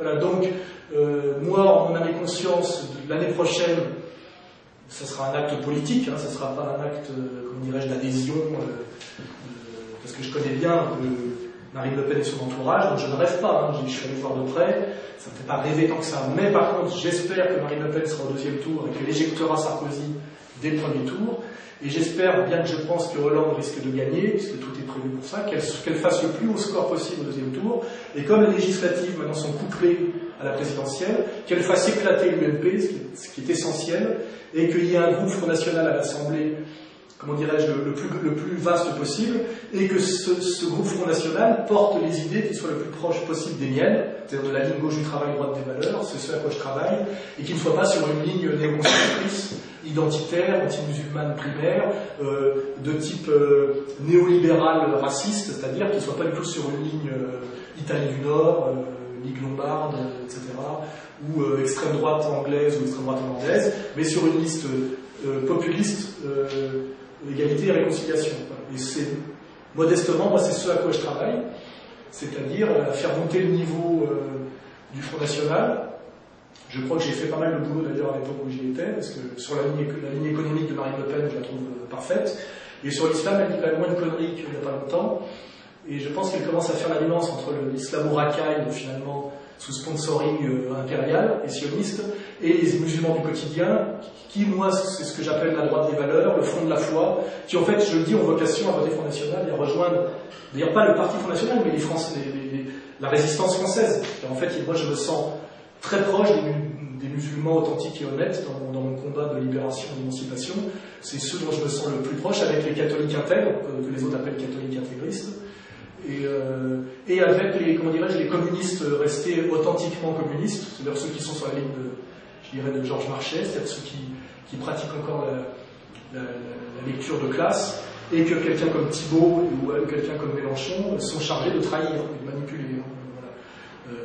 Et en fait, cette union sacrée-là, qui est l'union sacrée gauloise de résistance aux forces impériales et du mal, correspond exactement aux adhérents d'égalité à la conciliation. Parce que nous avons un tiers de types qui viennent du gauchisme et du marxisme, mais qui ont prolongé leur analyse pour échapper au bobo-gauchisme. Nous avons un tiers des gens qui viennent du Front National, mais qui ne sont pas tombés dans le piège identitaire sous sponsoring sioniste, et un tiers des gens qui viennent de l'islam et qui aujourd'hui sont ce qu'ils appellent les musulmans patriotes, c'est-à-dire qui sont des Français musulmans et pas des Français de papier qui prolongent la haine de la décolonisation, comme le fait le Parti des Algériens de la République, qui se prétendent français, mais qui sont systématiquement en fait des Marocains, des Algériens, des Tunisiens, qui finalement foutent, comme Jamel Debbouze, tout leur pognon là-bas, passent leur temps finalement à mépriser la France ou à penser qu'ils sont là pour la baiser, mais par contre qui baisent les pieds dans leur propre pays, soit de juntes militaires, soit de rois dégénérés, homosexuels, sous contrôle intégralement sioniste. Hein, je rappelle le projet Aladdin au Maroc, le rôle de la famille Azoulay. Voilà, quand je vois le petit Jamel Debbouze, qui est une petite merde, une petite ordure, insulter De Gaulle et se prosterner devant M6, là je sais exactement ce que valent ce genre de gens. Voilà. Et ces gens-là ne font pas partie des gens de qui mèneront le combat de la résistance. On sait bien que Jamel Debbouze a dit qu'il votera pour le Parti Socialiste, il a déjà fait son petit boulot de collabeur et de tapin, qui depuis qu'ils sont là ne font que tapiner pour le PS, ce qu'on appelle le Parti Socialiste, contre des miettes de petits pouvoirs symboliques. Mais par contre, dans cette résistance telle que je la conçois, de type spartakiste, hein, il y aura bien le prolétariat français, la classe moyenne française catholique, les musulmans patriotes, c'est-à-dire ce que j'appelle moi les gens issus de la gauche du travail et de la droite des valeurs. Pour moi, c'est clair. Je les ai à toutes mes réunions. C'est ceux qui ont la lecture la plus fine de la réalité aujourd'hui. C'est ceux qui ont le positionnement moral le plus solide. Et c'est ceux qui ne tombent pas dans les pièges et qui ne se trompent pas d'ennemis et, comment dirais-je, prennent des positions courageuses et échappent au petit fromage communautaire qui est le piège de chacun de nous, qui est de vivoter dans son petit fromage communautaire, l'antiracisme institutionnel, l'islam sponsorisé par le pays dont est issu l'imam, etc., la soumission au CRIF, la soumission au ministère de l'Intérieur. Enfin voilà, toute cette analyse, cette vision, elle est à la fois théorique et pratique, puisque par déduction, ça ne peut être que ces gens-là qui feront un boulot. Et comme par hasard, c'est ces gens-là qui lisent mes livres, ces gens-là qui s'intéressent à ce que je fais, ces gens-là qui rejoignent Marine Le Pen, mais ces gens-là aussi qui critiquent le Front National pour ce qu'il a encore de mauvais. D'ailleurs, je le dis clairement, hein, quand j'avais reproché à Le Pen la campagne avec les minarets à Marseille, la réponse qui m'a été faite, c'est on sait très bien que c'est une saloperie, mais on est au bord de la faillite, on a fait 4,5, il faut remplir les caisses, et pour remplir les caisses en région PACA, compte tenu de la bourgeoisie pied noir qui vote Front National, il faut leur coller du minaret, c'est des cons, mais c'est comme ça. Voilà. Donc c'était une réponse honnête, vous voyez, c'est que le Front National est aussi une boutique avec des problèmes de boutique. Moi je peux faire de la politique pure parce que je suis dégagé de toute contingence matérielle et je dirais quantitative électoraliste, ce qui fait que c'est pour ça d'ailleurs que je ne fais pas de politique au sens strict du terme, mais il faut bien comprendre que parfois le Front National prend des positionnements, comme d'aller rencontrer vaguement l'ambassadeur d'Israël à l'ONU aux États-Unis, parce que c'est ça la politique politicienne. C'est quelque chose, comme disait Sartre, où il faut forcément un peu avoir les mains sales. C'est une espèce de parcours d'obstacles et un peu comme Henri IV qui disait, ou qui n'a jamais dit d'ailleurs, mais c'est pas grave, que Paris vaut bien une messe. À des moments, il faut faire des choses contre nature, des sacrifices, jouer à une espèce de partie d'échecs subtile, que ne comprennent pas souvent les jeunes un peu excités, qui, d'un seul coup, voilà, sous prétexte que Marine Le Pen essaierait comment dirais-je, d'apaiser la fatwa de la communauté juive organisée contre le Front National, qui est une fatwa officielle, traçable, quand le Beni Brit, c'est-à-dire la plus grande maçonnerie du monde, qui est la maçonnerie juive, a décrété de mort politique quiconque ne respecterait pas la barrière sanitaire qu'eux-mêmes avaient mis autour du Front National et qui s'est appelé l'Arc républicain. C'était l'interdiction pour quiconque, pour tout homme politique français, de collaborer avec le Front National même au niveau local. Le seul qui a outrepassé la directive était Charles Millon, il a été exterminé pour ça. Et cette directive est venue du pouvoir réel qui a le pouvoir sur la politique française, qui est le Beni, c'est-à-dire la franc-maçonnerie juive mondiale. Tout ça est traçable de A à Z. Voilà, donc, ce qui est bien en tout cas, c'est que ça permet de voir la réalité du pouvoir. Donc voilà, pour finir la digression, moi, je voterai Marine Le Pen, mais je comprends très bien par contre que certains qui ne sont pas des Français de souche catholiques comme moi, ne le feront pas, et je ne leur demande pas de le faire. Simplement, je leur demande en conscience de comprendre que Marine Le Pen est sans doute des candidats à la présidentielle, celle qui est la moins dans le système et qui a le plus gros potentiel électoral. Donc, par définition, la moins pire et la meilleure candidate pour résister au système par le moyen du vote démocratique. Il y a d'autres moyens de résister. Mais si à un moment donné il faut aller voter et jouer le jeu du vote, effectivement, la plus grosse quenelle qu'on puisse glisser au système sera sans doute le vote Front National. Voilà. Et analyser comme ça, c'est sans doute ce que j'irai faire moi-même. C'est ce que je fais depuis des années d'ailleurs. Et puis voilà, en espérant qu'effectivement ça foute en l'air le plus possible le système. Parce que aussi l'entre-deux tours sera très intéressant s'il y a ce 21 avril à l'envers. Les masques tomberont, on verra ce que dira Dupont-Aignan, on verra ce que dira Zemmour. C'est très intéressant les situations de porte-à-faux comme ça, parce que c'est des moments de vérité. Voilà. On verra comment le système se défendra, lynchera, trahira tous ses présupposés, comme il le fait à chaque fois quand il est en danger de mort. Ça me fait penser à la phrase soi-disant de Voltaire, qui n'est pas de Voltaire, je ne suis pas d'accord avec vous, mais je me battrai jusqu'à la mort pour que vous puissiez défendre vos idées. C'est la phrase la plus stupide, la plus malhonnête, la plus mensongère qui a jamais existé. C'est une phrase de Dignon-en-Ville pour plaire en procédure et gonzesse. Dans la réalité, on ne donne jamais l'arme à son ennemi en période de guerre pour se faire flinguer. On fait tout pour le buter, et de préférence de dos et dans le noir. Voilà. Donc, je rappelle bien cette petite remarque. Quiconque vous sort cette phrase, c'est ce que dit Ménard en ce moment, etc., est un escroc et un menteur. Voilà. La vraie phrase, c'est celle de Saint-Just, pas de liberté pour les ennemis de la liberté, parce que la guerre c'est dangereux, on risque de mourir déjà quand on se bat du mieux qu'on peut, on ne donne jamais les moyens à l'autre de vous flinguer, ça n'existe que dans les films de KPDP, les mauvais westerns, ça nous est vendu par Hollywood, ça n'existe pas dans la réalité, et personne ne le fait. Voilà. La politique, ce n'est que des coups bas, des coups tordus, et donc cessez de répéter cette phrase stupide, et surtout cessez d'y croire. Voilà. Merci.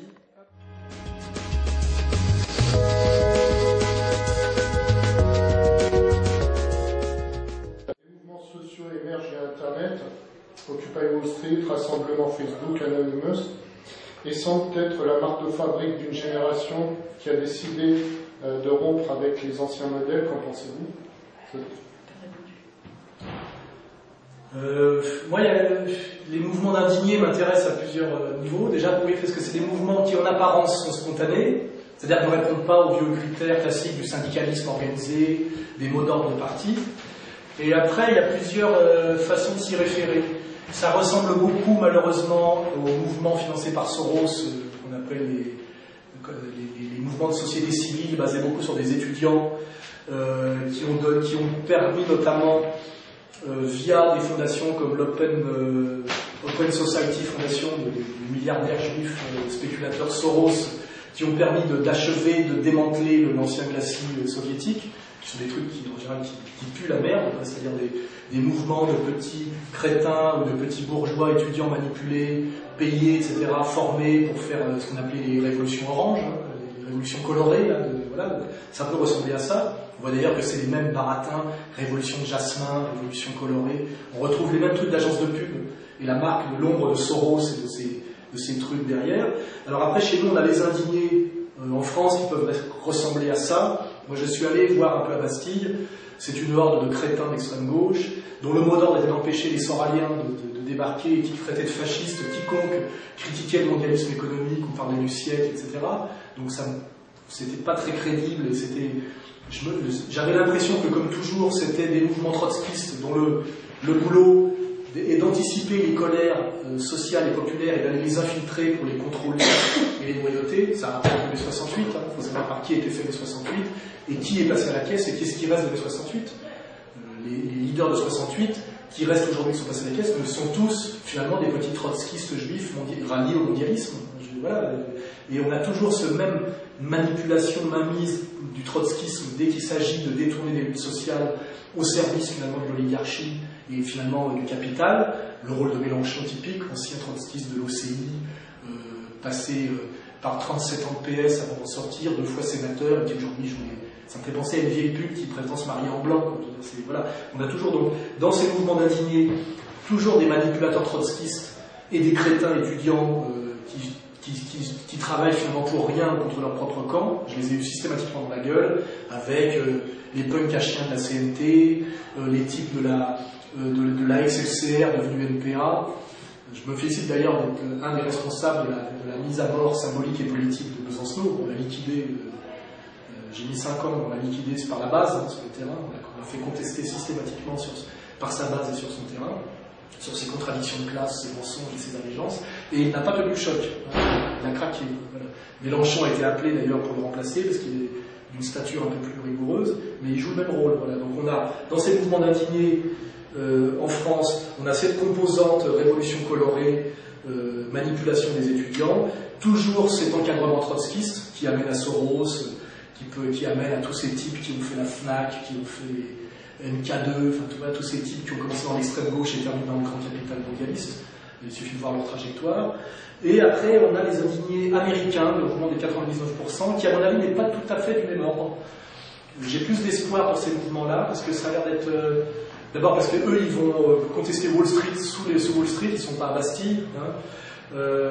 On voit effectivement, ce qui est très intéressant contrairement à ici, où on chasse soi-disant les antisémites, là-bas c'est beaucoup, entre guillemets, de gens qui font un lien entre la catastrophe de Wall Street, le pouvoir des 1% financiers et la composante profondément juive de tout ça. Donc ça pour moi c'est plutôt un bon signe, hein, avec des Noirs effectivement qui montrent du doigt ces mouvements, cette responsabilité juive. Ça, ici ça serait considéré comme quelque chose de disqualifiant, là-bas je pense que plutôt qui montre la crédibilité, la spontanéité de ces mouvements-là. Et quelque chose de très intéressant en ce moment, c'est le fait que des vétérans et des gens issus de l'armée, les vétérans c'est quelque chose d'assez important aux États-Unis, se joignent aux manifestants pour les sécuriser et les protéger face aux violences policières. Et ça c'est plutôt très bon signe.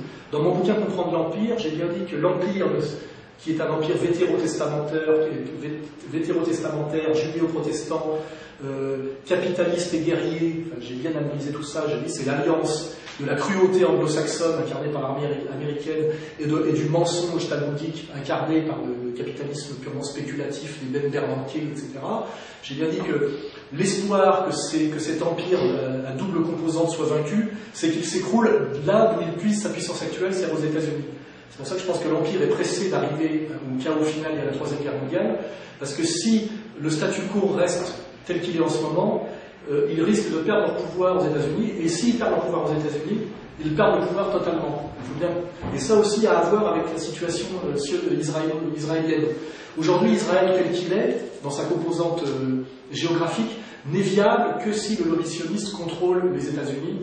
Et en fait, la force israélienne, c'est la puissance américaine. Si jamais le lobby sioniste perd le contrôle des États-Unis, parce que son pouvoir sur le Congrès est tellement visible aujourd'hui que le peuple américain a compris que le pouvoir américain n'était plus à l'Amérique et aux Américains, mais était à la minorité judéo-sioniste, ce qui est une évidence certaine. Si jamais ce peuple américain se révoltait et chassait ses élites du pouvoir, ce qui est le concept même de leur slogan 99% contre les 1%, Israël s'écroulerait, je dirais, le lendemain. Pour qu'Israël soit viable en tant que puissance autonome, il faut le grand Israël. C'est le grand Israël ou rien.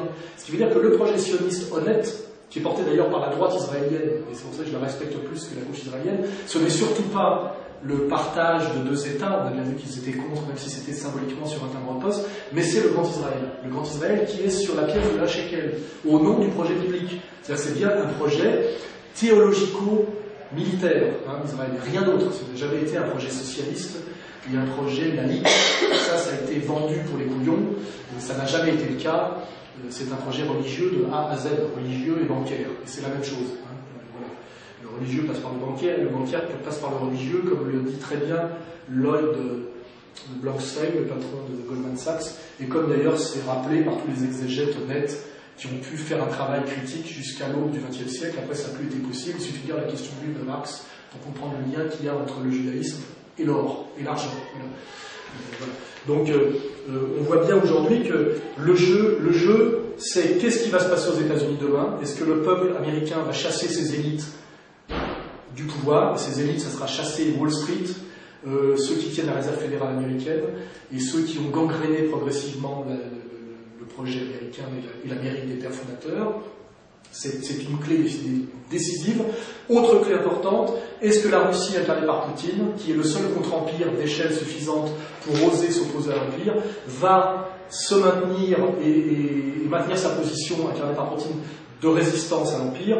Je vous fais remarquer que Poutine n'a pas pu ou pas voulu protéger, la Libye de Kadhafi. Elle est tombée très très vite.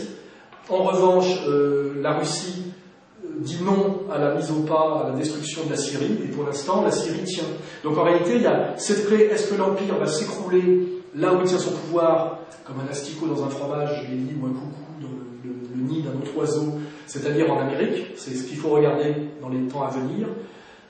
Et est-ce que la Russie poutinienne pourra continuer à fédérer la résistance? Parce que sans la Russie poutinienne, il n'y a pas l'Iran, il n'y a pas le Venezuela, voilà, hein, voilà, tout ça. Donc regardez l'Empire aux États-Unis et l'Empire et le contre-empire en Russie. Tout le reste en découle, et y compris la situation de la France, parce que demain, il faudra choisir à un moment donné soit entre l'Europe telle que l'a voulu De Gaulle, c'est-à-dire une Europe Paris, Berlin, Moscou, soit cette fausse Europe qui est une destruction de la France, qui est l'Union européenne, qui est passée d'ailleurs par la perfide Albion, comme toujours, la mise au pas de l'éviction de De Gaulle et la trahison de toutes nos élites qui amène à la trahison finale du pouvoir sarkozyste, de son ouverture à gauche qui était en fait l'union sacrée, on va dire l'union sacrée américano-sioniste, hein, il suffit de voir qui l'a coopté, de Kouchner à Bernard-Henri Lévy, enfin, ça devient de plus en plus visible et transparent. Hein. Ne pas identifier l'origine communautaire des Attali, des Kouchner, des BHL et l'importance que ça a sur leur positionnement devient bien. C'est de la lâcheté, c'est évident, mais au niveau intellectuel, ça devient intenable. Donc, à un moment donné, et j'ose le dire parce que c'est la vérité, tout simplement. Après, savoir si ça serait condamné par la justice, ben ça c'est le problème de savoir si la justice est encore la justice, la République et la France. Mais c'est pas mon problème. Mais donc on voit bien, effectivement, et n'oubliez pas que 2012, qui est une année magique pour des tas de raisons, est aussi l'année où il y a la réélection du président américain, l'année de la réélection du président russe, l'année de l'élection du président français, l'année aussi peut-être du renouvellement du bail de 99 ans de la réserve fédérale américaine, qui, comme il faut le savoir, n'est ni une réserve ni fédérale ni américaine, mais qui est le bail de la mise sous tutelle du dollar et donc des États-Unis par le cartel bancaire mondialiste des banques, en fait, qui derrière la réserve fédérale américaine tiennent le dollar et donc tiennent le monde à travers cette fausse monnaie. Donc 2012 est une année clé, une année magique, une année mystique pratiquement, et c'est dans quelques mois. Voilà. Donc c'est pour ça que la période est très intéressante, très dangereuse, et ça peut être, comme je l'ai dit dans mon bouquin, le titre Comprendre l'Empire, demain la gouvernance globale ou la révolte des nations.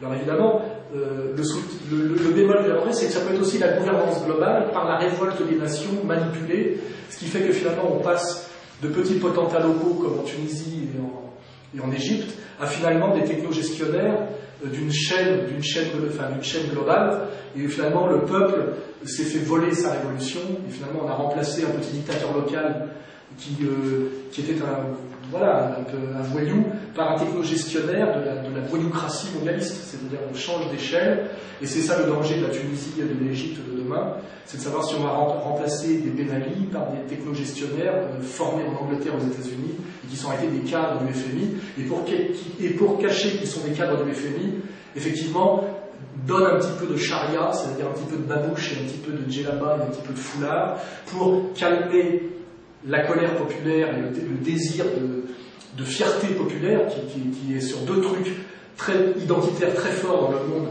musulman, dont les peuples souffrent terriblement sur le plan économique, c'est la fierté des musulmans et la défense de la cause palestinienne. Et donc on donnera le change, comme le fait la Turquie très ambiguë en ce moment, en sponsorisant des espèces de Rambo antisionistes, genre la vallée des loups, qui ne sont jamais que du cinéma, parce qu'en réalité derrière c'est sionisto-compatible, il n'y a pas de problème, avec une base de l'OTAN, enfin il suffit de regarder, ou si on laissera les frères musulmans accéder au pouvoir de la société civile en Égypte, Tariq Ramadan pourra retourner faire le beau là-bas, mais effectivement au service d'une économie monde sous contrôle américain, avec les relais saoudiens, le rôle très pervers et ambigu de l'OPEP, etc. Voilà, tout ça se joue demain. Je pense que mon analyse globale est, à mon avis, assez incontestable. Elle est, à mon avis, aussi la plus précise, la plus complète, la plus courageuse aussi de toutes celles qui sont produites. Je dis que ce que dit Emmanuel Todd à côté de ce que je raconte, c'est du pipi de chat. Du pipi de chat, c'est rien, c'est pas de balle, c'est zéro, c'est tout petit joueur. Ce que dit Nichéa, c'est pas grand-chose non plus, c'est tourner en rond dans la critique de la double éthique du libéralisme sans jamais passer des concepts aux concepts incarnés par les communautés et les idéologies qui les portent. Donc je prétends de façon très arrogante que mon analyse globale aujourd'hui est la plus complète, la plus profonde, la plus fine et la plus courageuse. Voilà. Et que tout le monde y viendra d'une façon ou d'une autre, je veux dire, et que de toute façon elle s'imposera par les faits. Voilà. Donc j'ai pas de souci là-dessus. Après, je vous dis, le problème, c'est de savoir ce qu'il en sera demain de ma sécurité, je sais pas comment dire, pécuniaire, judiciaire et physique, c'est tout. Mais la mise en danger physique est souvent dans l'histoire la preuve d'un discours de vérité. Et je ne vois pas pourquoi ce qui était valable hier ne serait plus valable aujourd'hui. Voilà. Il est, la façon dont je suis en porte-à-faux par rapport à certaines milices, la manière dont je subis bizarrement des contrôles et des redressements fiscaux alors que je ne gagne pas d'argent et qu'il y a d'autres gens à contrôler et à redresser, la façon dont je subis un boycott total des médias, etc., est pour moi la preuve, et la preuve par neuf, je dirais, de la validité de mes thèses. C'est pour ça que je n'ai pas du tout de sentiment d'absurdité ou d'injustice. Il est totalement anormal qu'un quelqu'un qui prétend lutter contre le système ou résister au système soit chroniqueur chez Routier. C'est pas possible. Voilà. Donc je dis, et ça n'a rien à voir, comme on me l'avait dit, avec une démarche christique. Je ne suis pas dans une démarche de martyr et je ne prétends pas que je vais ressusciter. Je suis dans une démarche qui a une toute petite composante héroïque. C'est tout. Voilà. Une toute petite composante héroïque. Ça s'inscrit dans quelque chose de très traditionnel qui a à voir avec des tas de moments d'histoire. Il y a des petits moments héroïques comme ça, des gens qui sont un peu héroïques, comme les Dieudonné en ce moment, on n'est pas beaucoup, mais un petit peu, comme les Pierre Gard, comme les Étienne Chouard, des gens qui ont touché du doigt la vérité par leur analyse, et qui ont touché du doigt la vérité qui ne devait pas être dite, se sont fait taper sur les doigts par les flics du système, et au lieu de se soumettre et de se coucher, ou de ne plus aller là où c'est dangereux, alors ça peut être se coucher et mentir, comme le font comme Dantec, se coucher et mentir, comme les gens de Charlie Hebdo, ou ne pas aller là où c'est interdit, comme Emmanuel Todd ou Michéa, mais ceux qui osent continuer à faire leur travail, c'est-à-dire de mettre les idées les unes devant les autres, et aller là où, malgré le danger ou l'interdit symbolique, se faire traiter de révisionniste, d'antisémite, etc. Ces gens-là sont un certain nombre en France, ils sont comme moi, ils font leur boulot, ils ont une audience, et ils seront vengés par la postérité ou aidés par les anges. J'aurais envie qu'ils croient aux anges. Il me dit d'ailleurs que je suis né le jour, dans le temps, dans le calendrier catholique qui a été, nettoyé de tout ce qui faisait sa puissance réelle sur le monde réel. L'angélologie a été retirée du catholicisme. L'anniversaire des anges dans le catéchisme, c'est le 2 octobre, c'est le jour de ma naissance. Voilà. Donc, Jovanovic me dit que je suis peut-être protégé par les anges, les musulmans me disent autre chose. Voilà. Je suis dans un combat pour la vérité qui a une petite dimension héroïque, mais qui n'est ni une dimension suicidaire, ni une dimension de martyr, ni une dimension, je dirais, comme Nab, de me prendre pour un élu, etc. Je fais le minimum pour pouvoir, je dirais, me regarder dans une glace. Et ce qui m'étonne, c'est qu'on soit si peu nombreux à faire ce minimum. Je ne sais pas comment font toutes les hordes de salopards que je connais depuis l'âge de 20 ans et qui m'ont accompagné dans les médias, je sais ce que j'en sorte. Je parle des types qui travaillent aujourd'hui à Canal+, dans la presse, etc., que je connais tous personnellement. Je ne sais pas comment font tous ces hordes de salopards pour accepter des sodomisés de l'esprit à ce point-là, et comment ils trouvent, comment ils arrivent à trouver de la qualité de vie dans, en étant des sodomisés à qui on a offert un slip en soie. Vous voyez, voilà, ce sont des sodomisés pour moi. Je pourrais même citer des types qui m'invitaient encore il n'y a pas très longtemps, mais qui ne le font plus et qui pour moi sont des sodomisés subtils. Je ne sais pas comment ces gens-là font pour regarder leurs enfants dans les yeux, se regarder dans une glace, arriver à bander même simplement, c'est-à-dire à pouvoir encore fonctionner selon ce que j'appelle moi la virilité symbolique. C'est la question que je me pose. Je pense que tout ça est la conséquence d'un travail de destruction très lent et très long et très pervers qui s'est accompli sur plus de 2 siècles. Et c'est pour ça qu'à la fois je dis que le peuple de France aujourd'hui n'est plus grand-chose, mais à la fois je ne peux pas vraiment lui cracher à la gueule parce que ça ne s'est pas fait en un jour. Je pense que ça fait plus de 2 siècles qu'on détruit le bien, l'intelligence, l'honneur, la viralité par tous les moyens. Et ce travail de destruction s'est accéléré de façon vertigineuse depuis mai 68. On a encore passé la surmultiplier au tournant des années 90. Et là, on est arrivé effectivement à une société de sodomites, au sens symbolique du terme, qui ressemble exactement à ce que décrivent les textes de la fin des temps, y compris dans la tradition, dans le Kali Yuga, etc., sur le moment où des sociétés complètes méritent d'être châtiées intégralement, tellement elles sont dégénérées et déshonorées dans leur masse. Voilà. Et c'est là où moi, je rejoins, de façon, je dirais, presque matérialiste, la vision traditionnelle, au sens la plus je dirais, radicale du terme, c'est-à-dire Evola, la théorie des âges, voilà, qui fait qu'on passe de l'âge d'or à l'âge sombre, etc. Et j'essaie juste un petit peu de ne pas être totalement déshonoré dans ce monde actuel. Voilà, c'est tout. Je finirai là-dessus, et c'est pas grand-chose.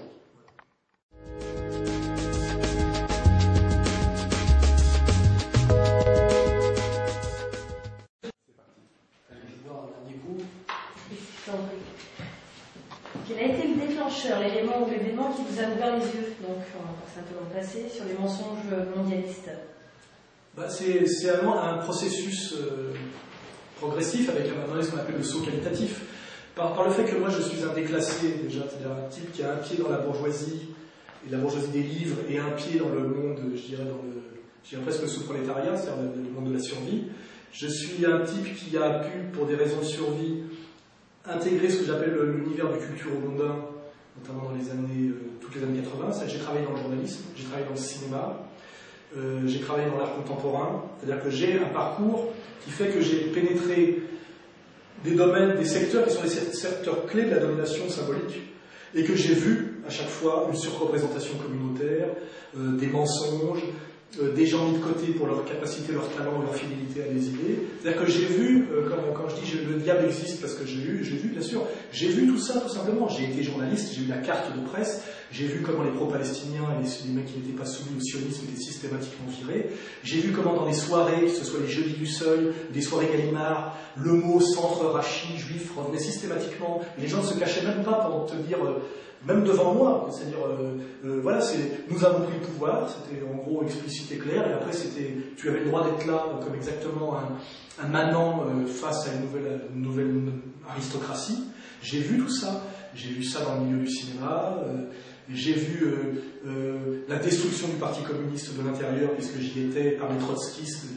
Ma propre tête a été demandée par Bernard Lévy à l'époque du complot brun-rouge, quand on s'est fait chasser du PC, parce qu'on essayait de résister à la mise au pas du PC au moment de l'affaire yougoslave. J'ai vu les mensonges des judéo-trotskistes sur la guerre de dislocation de la Yougoslavie, où on traitait les Serbes de nazis alors qu'ils étaient des anti-nazis. Et j'ai vu Bernard Lévy aller voir des anciens pro-nazis. J'ai vu Kouchner faire des affiches avec des miradors au nom de Médecins du Monde pour hitlériser les Serbes, etc. Enfin, j'ai vu tous ces salopards communautaires faire le sale boulot systématiquement. J'ai vu la manière dont on a éduqué les Français d'origine immigrée dans la haine de la France. Voilà, j'ai vu le montage satanique de diviser pour régner et de saloperie systématique. J'ai vu SOS Racisme. J'ai vu de l'intérieur comment des types qu'on prenait avec 2 kilos de cocaïne chez eux étaient blanchis pour consommation personnelle. Donc j'ai vu la manière dont ces réseaux soi-disant antiracistes de banlieue étaient maqués avec de la délinquance organisée, etc. J'ai conscience ne vient pas d'une culture livresque, comme les couillons qui étudient le marxisme chez Althusser ou qui étudient dans les livres. Elle vient de la pratique, c'est-à-dire que j'ai pratiqué le terrain intégralement, et tout ce dont je parle, je l'ai vécu physiquement. Donc j'ai fait le travail de terrain, j'ai senti des choses bizarres, je suis allé au livre effectivement pour étudier l'histoire, j'ai validé la théorie par la pratique et la pratique par la théorie. C'est-à-dire que je n'ai aucun doute sur ce que je dis, quoi. C'est de 1900, j'ai publié mon premier livre en 1984 et j'ai vécu tout ça de l'intérieur de A à Z. Voilà, la dérive néolibérale, la domination sioniste de plus en plus grande, la haine de la France organisée, le système de persécution aussi. Quand on commence à se prendre le lobby sioniste dans la gueule, on voit la manière dont tous les systèmes de persécution se mettent en marche. Les relais maçonniques, etc. Enfin, je veux dire, comme Dieudonné pouvait l'interviewer, il accumule les procès, les interdictions, etc. On voit, je veux dire, on prend conscience qu'il y a une porte quand effectivement on n'arrive pas à l'ouvrir, vous voyez, on prend conscience qu'il y a une barrière quand on s'y heurte. Les 3/4 des gens spéculent sur la réalité de mes analyses comme des spectateurs qui regardent du patinage artistique, vous voyez. La meilleure moyen de vérifier ce que je dis, c'est d'aller au choc, c'est d'aller à la confrontation. Soyez pro-palestiniens conséquents, luttez réellement contre le capital, luttez réellement contre le communautarisme, défendez réellement la laïcité, et non pas derrière la laïcité la toute-puissance judéo-maçonnique, et vous verrez ce que vous vous prenez dans la gueule, comment ça marche, qui fait le boulot, quels sont les relais, etc. Et là, vous validez exactement toutes les, comment dirais-je, les écrits des hommes politiques au moment de leur retraite. C'est-à-dire que ce que je dis, c'est ce que dit Mitterrand dans ses mémoires à la fin de sa vie, c'est ce que dit, comment dirais-je, Raymond Barre 15 jours avant de mourir, c'est ce qu'écrit Allende quand il écrit des textes, c'est ce qu'écrit Napoléon quand il se confie au général Lascaz, c'est ce qu'écrit Cicéron dans le Pro-Flacco, c'est ce qu'écrivent tous les penseurs et les acteurs du monde et les penseurs qui ont un vécu, un cerveau, et qui ont le courage de l'engagement et les moyens de l'analyse conceptuelle. Je veux dire, voilà, après vous pouvez lire aussi Douglas Reed, Stas Mullins, Ezra Pound, voilà, il y a aucun doute là-dessus, voilà. Et d'ailleurs, je vous le dis aujourd'hui, ce n'est pas contesté, c'est simplement étouffé, voilà, c'est tout. Et les 3/4 des gens ne veulent pas en arriver à des conclusions radicales uniquement par trouille, parce que la laideur fait peur, c'est tout, comme sur la pédophilie de réseau. Les gens refusent d'admettre ça, pas parce que, même si on ramène toutes les preuves, parce que c'est trop dur à assumer pour eux, parce que, comment dirais-je, pour combattre contre le diable, il faut vivre avec lui. Et vivre avec le diable, c'est aussi l'avoir en soi, c'est des choses complexes, c'est-à-dire qu'il faut assumer, finalement, c'est comme les gens qui, après la guerre, ont continué à lutter contre les nazis, finalement ils ont été avec les nazis toute leur vie. Hein, les Klarsfeld, finalement, toute leur vie, ils ont passé toute leur vie avec les nazis. Voilà, il y en a qui préfèrent en sortir. Voilà. Et la vraie souffrance de ce combat, c'est que de temps en temps, on aimerait oublier le diable, oublier le mal, etc. Et c'est pour ça que moi je dis j'aimerais bien construire une maison, faire de l'import-export, c'est-à-dire changer de monde, parce que d'autres fassent le boulot à ma place, parce qu'effectivement c'est fatigant de se coller la présence du diable toute la journée, c'est fatigant de subir la vulgarité, la laideur, la chutzpah sioniste trop souvent, parce que tout ça c'est de la merde, ça pue. C'est-à-dire que c'est fatigant de se... Exactement comme un type qui fait la charité vous dit c'est fatigant de se coller la laideur, la tristesse et la bêtise des pauvres. C'est vrai qu'à certains moments, un beau salon, des femmes bien habillées qui chantent et qui jouent du piano, c'est reposant, vous voyez. Mais au bout d'un moment, on a l'envie de retourner au baston, de retourner au réel. Il y a une instance morale, elle peut être kantienne et laïque ou religieuse. Il y a quelque chose de, comme disait Pascal, on est engagé, on est pris malgré soi. Je veux dire, accepter de regarder la laideur du monde s'accomplir et l'oligarchie accomplir son projet satanique sans rien faire alors qu'on a compris et qu'on a vu, ça demande quelque part une force négative que j'ai pas. Je veux dire, voilà, c'est-à-dire la capacité c'est comme la capacité de regarder un type se faire massacrer, casser la gueule sans bouger. J'ai jamais eu cette force-là. J'ai vécu 2-3 épisodes dans ma vie où, voilà, d'un seul coup, malgré soi, on se retrouve à rentrer dans la bagarre, à aller aider quelqu'un, à intervenir, quitte à prendre un coup de couteau, alors que les autres sont restés sagement assis sans bouger. Pourquoi eux et pas moi? Voilà, c'est une question très difficile. Voilà, c'est peut-être lié à l'enfance, au rôle du père, on peut faire de la psychanalyse, etc. Mais c'est comme ça.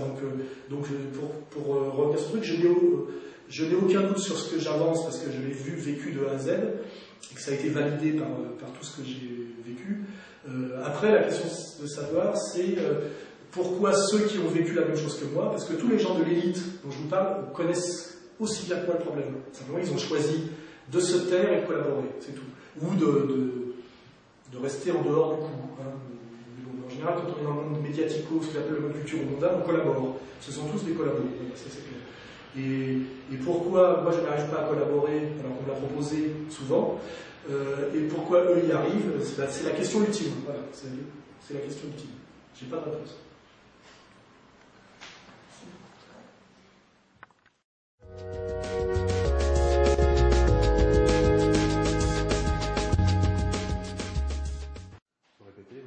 Où en est l'association, donc votre association Égalité et Réconciliation, en nombre d'adhérents? d'actions, de projets à venir, et surtout, est-il envisagé qu'elle devienne un parti politique éventuellement? Alors, cette question s'est posée. Alors, c'est une association de loi 1901. Il y a grosso modo de gens qui adhèrent, qui ne sont pas forcément déjà actifs. Nous avons 1300 personnes liées à l'association. Au-delà de ça, c'est surtout des gens qui vont sur Internet, qui regardent les vidéos, qui ont accepté de payer une cotisation, qui vont sur un forum. Après, le noyau dur est beaucoup plus restreint. Et d'ailleurs, je tiens à ce qu'il soit restreint parce que le danger quand on fait du chiffre, quand on fait du chiffre, c'est-à-dire qu'on engrange de l'adhérent comme a fait le LPA à un moment donné, c'est qu'on a du tout et du n'importe quoi. Et le vrai danger dans le secteur qui est le mien, c'est qu'on peut rapidement coopter des maboules et des asociaux. Parce que forcément, les gens qui gagnent 8 000 € par mois et qui ont un loft à Montreuil n'ont pas de raison de militer les associations. Donc le danger, c'est effectivement de coopter des gens sains, c'est-à-dire équilibrés psychologiquement, formés politiquement, malgré la radicalité de notre positionnement. Et donc on passe, à mon avis, beaucoup plus de temps à refuser des gens, pour pas qu'on fasse, parce qu'à un moment donné, je faisais de la gestion de colonies de vacances psychiatriques, quoi. C'est-à-dire des gens qui sont en demande et qui ont beaucoup plus à demander qu'à offrir, ou quand ils vous offrent, proposent quelque chose, ils vous proposent de faire une connerie monumentale qui peut vous amener à avoir des ennuis avec la justice.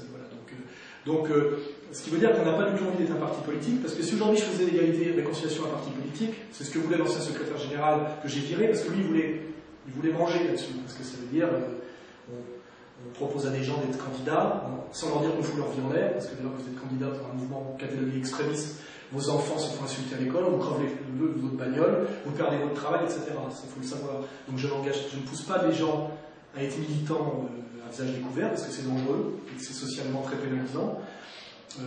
Et si on faisait un parti politique, en dehors que je pourrais en vivre, effectivement, parce que on prend du pognon avec la politique, il ne faut pas oublier, hein, c'est un système, c'est très bien fait, le financement des partis politiques par l'État, c'est une manière d'ailleurs de vous tenir, c'est une manière de bouffer. On fait des petites conférences et puis on bouffe. Moi j'ai choisi de ne pas faire de parti politique parce que je n'ai pas envie d'ailleurs de faire de politique politicienne, de savoir que quand il y a eu un problème, un type qui a été agressé, de me déplacer pour aller serrer la main de la veuve, tout ça me dégoûte profondément. Je pense que j'ai trop de talent et trop d'intelligence pour faire ça. Je pense que le métier de politique politicien est un métier de VRP et de crétin. C'est un métier de personnalité de second ordre. Moi j'ai du talent. Et la différence entre moi et Mélenchon, c'est que j'ai écrit des romans, des livres, j'ai un talent d'écrivain, de styliste, etc. Mélenchon est une petite merde de politicien, il ne faut pas oublier. C'est-à-dire qu'à un moment donné, si on était dans un monde traditionnel, je ne joue pas dans la même catégorie que lui. C'est dans un monde de caste de type indienne, il est dans une caste inférieure. Voilà, c'est un politicien. Voilà, il va sur les estrades, roule mentir à des ménagères. Voilà, se fait des discours qu'il lit, il ne les écrit pas lui-même. Enfin, c'est tout ça la politique. La politique, c'est du mensonge, de la délégation, de la compromission, etc. J'ai pas envie d'en faire, ça me dégoûte. Je pense que j'ai trop de talent pour ça. Et de toute façon, en dernière instance, ça servira à quoi? À enlever les voix au Front National. Alors moi, je suis sérieux politiquement. Je pense qu'il faut tout faire pour que le Front National améliore son discours, c'est-à-dire sorte du néolibéralisme qui a été le sien à un moment donné par naïveté, et sorte, ce qui est déjà le cas d'un discours racialiste, ce qui n'a jamais été le cas d'ailleurs, ce sont des nationalistes non racialistes, mais sort de sa lecture faiblarde de la question musulmane. Je pense que ça se fait d'ailleurs progressivement. Donc moi je suis pour apporter les idées, aider au maximum de l'extérieur le Front National à devenir le meilleur parti d'opposition possible au système. Et si je faisais un parti politique, je ne ferais qu'affaiblir le Front National. Et d'ailleurs les gens qui voulaient faire ça, égalité et réconciliation, que j'ai viré, sont très certainement des gens qui m'avaient été envoyés par les services de police, qui sont des indicateurs de police. Il ne faut pas oublier que dans les petits partis d'opposition, mouvements d'opposition comme l'autre, c'est gavé d'agents impériaux, de types qui travaillent pour les renseignements généraux, qui sont des gens qui ont des casseroles. Je me rappelle qu'un type comme Duprat, qui était le modèle de mon ancien secrétaire général, qui s'était d'ailleurs proposé à moi, que j'avais rencontré par hasard à la main d'or, à mon avis, des gens qui sont envoyés par la police et les ministères de l'Intérieur, son modèle c'était Duprat. Duprat était indicateur de police toute sa vie. Il avait un agent traitant. Voilà. Donc c'est aussi échapper à ça, vous voyez, cet univers sordide de la politique groupusculaire et extrémiste, où on a des dingos, des alcooliques, des assassins aussi, des gens qui rêvent de tuer des gens, et puis finalement des gens qui d'une manière ou d'une autre travaillent pour la police et le pouvoir, parce qu'ils sont tenus, etc., parce qu'ils ont des casseroles, parce qu'ils ont besoin de bouffer, qu'ils cherchent des petites enveloppes, etc. Donc je fais en sorte qu'égalité et réconciliation soit un mouvement qui aide à élever la conscience citoyenne des gens qui se posent des questions, en leur amenant du contenu et de la grille d'analyse. Et on ne leur demande pas plus d'ailleurs, parce que je pense que si on est réellement démocrate, au sens où je le suis moi, on doit souhaiter le maximum de conscience des citoyens votants, parce que je pense que si on est honnête, plus les citoyens sont conscients, plus ils voteront bien. Donc moi, mon truc, c'est, je pense que si j'élève la conscience citoyenne, j'ai pas besoin de leur dire pour qui voter. Je pense que naturellement, la virilité intellectuelle et politique les amènera à un certain vote. Et d'ailleurs, moi je dis, d'ailleurs même si vous ne voulez pas voter parce que vous n'êtes pas tout à fait sur mon positionnement, je ne vous le reprocherai pas. Simplement, ça m'agacerait qu'un jeune issu d'immigration, la 4e génération, continue à voter Parti Socialiste en pensant qu'il vote pour des protecteurs des immigrés. Ça m'agace, voilà, c'est tout. Mais, et donc, ce que j'ai développé récemment, donc on fait des conférences, on fait de la formation, et on a monté récemment une boîte d'édition qui s'appelle Contre-Culture, où on édite et on réédite des bouquins importants et fondamentaux qui, comme par hasard, ne sont pas édités ou pas réédités. Récemment, on a édité un bouquin très important de Bernard Lazare, L'antisémitisme, son histoire et ses causes, qui est pourtant un livre très important d'une figure majeure de la communauté, etc., et qui n'est jamais édité par les grandes maisons d'édition. Ce qui prouve bien qu'il y a, entre guillemets, un complot du silence et un pouvoir organisé et orienté, car il n'est absolument pas normal que certains bouquins ne soient pas édités par les maisons classiques. Ils connaissent ces livres, etc. Il y a une volonté de ne pas éditer certains livres gênants. Et moi, je me fais un devoir d'éditer des livres intéressants et gênants et de les vendre pas cher pour que les jeunes, parce que je pense que notre clientèle c'est surtout des jeunes, se forment politiquement. Et là, par exemple, on va rééditer le petit livre vert de Kadhafi, pour que les gens voient quand même quel était le projet politique de Kadhafi. Quelle que soit sa trajectoire sur 40 ans, c'est compliqué de tenir un pays tribal qui finalement a été obligé de faire un bond dans le temps pour accéder à un État-nation. C'était très difficile à faire, et d'ailleurs c'est sur ces lignes de fragilité que décrit très bien Lugan que la Libye a été détruite. Elle a été détruite parce que Kadhafi, artificiellement et au forceps, avait réussi à faire une mosaïque tribale, une nation, et ce travail de tirer vers le haut, finalement, l'Empire l'a fait écrouler en allant corrompre des petits chefs tribaux, comme on fait toujours, contre de l'argent et des armes, pour qu'ils détruisent un projet parce que, au nom de leur petite vision de la famille élargie, c'est exactement ce qui a fait la défaite de Vercingétorix à Alésia, contre César. Quand vous arrivez à fédérer les tribus pour faire une nation, vous êtes fort. Quand vous retribalisez, vous êtes faible. Et l'Empire retribalise partout où il peut de A à Z, il faut le savoir. Il humanise d'un certain côté pour détruire les nations, il globalise pour détruire les nations, et il tribalise. Il fait les deux trucs. C'est-à-dire l'Union européenne, c'est quoi la brique essentielle de l'Union européenne? C'est pas les nations, c'est le lander. C'est pour ça qu'ils sont pro-identitaires, pro-école d'Iwan, pro-basque, pro-breton s'il faut, etc. On voit cette double destruction. Donc, pour arrêter de digresser, on a Égalité et la Conciliation, un site internet très performant qui est une agence de presse qui permet de croiser des infos en ne mettant pas que TF1, Al Jazeera, France 2 et CNN, des conférences que je fais, une maison d'édition qui édite des bouquins et des DVD, et tout ça de manière, je dirais, moderne, c'est-à-dire avec l'idée de la transmission. C'est-à-dire qu'on est très respectueux du travail que fait Élément ou certains catholiques intégristes ou certains d'ailleurs savants de l'islam, mais nous on essaye de faire en sorte que ce soit accessible selon les codes, je dirais, de l'ennemi d'une certaine manière, c'est-à-dire médiatique moderne, c'est-à-dire de manière assez drôle, assez légère. Pour ça on est assez... j'aime bien travailler avec Dieudonné pour ça, c'est-à-dire ce qu'on appelle faire de la pédagogie, c'est-à-dire trouver... après avoir trouvé le contenu, penser à quelle est la meilleure forme pour que ça passe. Parce que le problème, c'est la transmission. C'est non seulement il faut faire un long travail. Moi, je travaille depuis je réfléchis depuis 1976. J'ai commencé à écrire en 78. J'ai accumulé beaucoup de savoir, parce que j'ai 53 ans, mais après, c'est le transmettre. Et la transmission demande une vraie réflexion pédagogique, compte tenu de l'évolution, qui est aussi la destruction, comment dirais-je, du niveau de la capacité d'écoute des jeunes générations.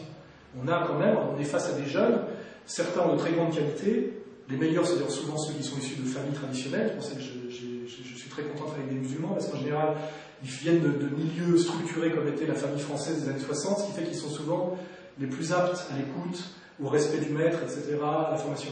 Mais quand on est face à des gamins qui se croient des révolutionnaires, mais qui en fait ont gobé et intégré dans leur chair toute la destruction libérale libertaire du père absent, de la mère toute puissante, etc., on est face à des petits merdeux arrogants qui sont toujours en train de vouloir vous expliquer qu'ils ont mieux compris que vous alors qu'ils ont 2 ans de lecture et qu'ils en avez 35. C'est très compliqué, c'est-à-dire qu'il y a un vrai travail, une forme à trouver, une relation, c'est comment être un maître aujourd'hui face à des branleurs dont tout a été fait, quelle que soit leur bonne volonté, pour que même quand ils luttent contre le système, ils s'y soumettent. Parce que c'est ça le rôle de l'éducation nationale actuelle, etc. Donc, ça demande de passer par certaines formes qui sont des formes d'expression qui souvent ne sont pas comprises. On me dit que je suis vulgaire, que je fais ceci, que je fais cela. Mais moi, la seule chose que je m'en avance, c'est le résultat. Personne ne fait aussi bien que moi dans ce milieu-là. Personne ne fait 80 000 pour des vidéos de 1h30 où j'arrive à parler de logos, d'eschatologie, de marxisme, etc. Donc, ce qui compte, c'est le résultat, c'est comme une école, c'est le pourcentage de réussite au bac. Donc voilà, égalité-réconciliation permet, et c'est son but, d'élever le niveau d'intelligence et de conscience, notamment de ce qui m'intéresse des jeunes citoyens français. Et c'est pas grand-chose, mais c'est vital, c'est tout ce que je peux faire, mais je le fais et je sais le faire. Voilà. Justement, vu qu'il nous reste 2 minutes, est-ce que vous pouvez en une phrase répondre à la question « Qu'est-ce qui vous fait espérer ?» Ce qui me fait espérer, c'est que vous m'invitez à vous parler, c'est que quand je marche dans la rue, toutes les demi-heures, il y a quelqu'un qui se déplace pour venir me serrer la main et pas pour m'insulter, en disant j'aime bien ce que vous faites, je comprends ce que vous faites, et c'est parfois des vieux bourgeois, parfois des jeunes issus de l'immigration, parfois des cathos, parfois des musulmans. Et ce qui me fait espérer, c'est que la courbe de statistiques du site, de mes vidéos, la vente de mes bouquins ne fait que progresser. Et donc, là je vais parler de moi, hein. Ce qui me fait espérer, c'est que ce que je fais marche, malgré l'hostilité du système organisé. Voilà. Et donc, je suis optimiste par principe, et je suis optimiste aussi parce que j'ai des satisfactions. Et je le dis parce que c'est pour créer des vocations. Il est finalement bien plus agréable d'être un résistant aujourd'hui que d'être un collabo, à mon avis. C'est au niveau de sa santé morale et donc physique. Hein. Voilà, j'ai 53 ans et je me sens beaucoup plus en forme que les merdeux avec qui j'ai démarré dans les années 80, qui étaient tous pro-palestiniens, qui voulaient changer le monde. Ils sont aujourd'hui animateurs à Canal+.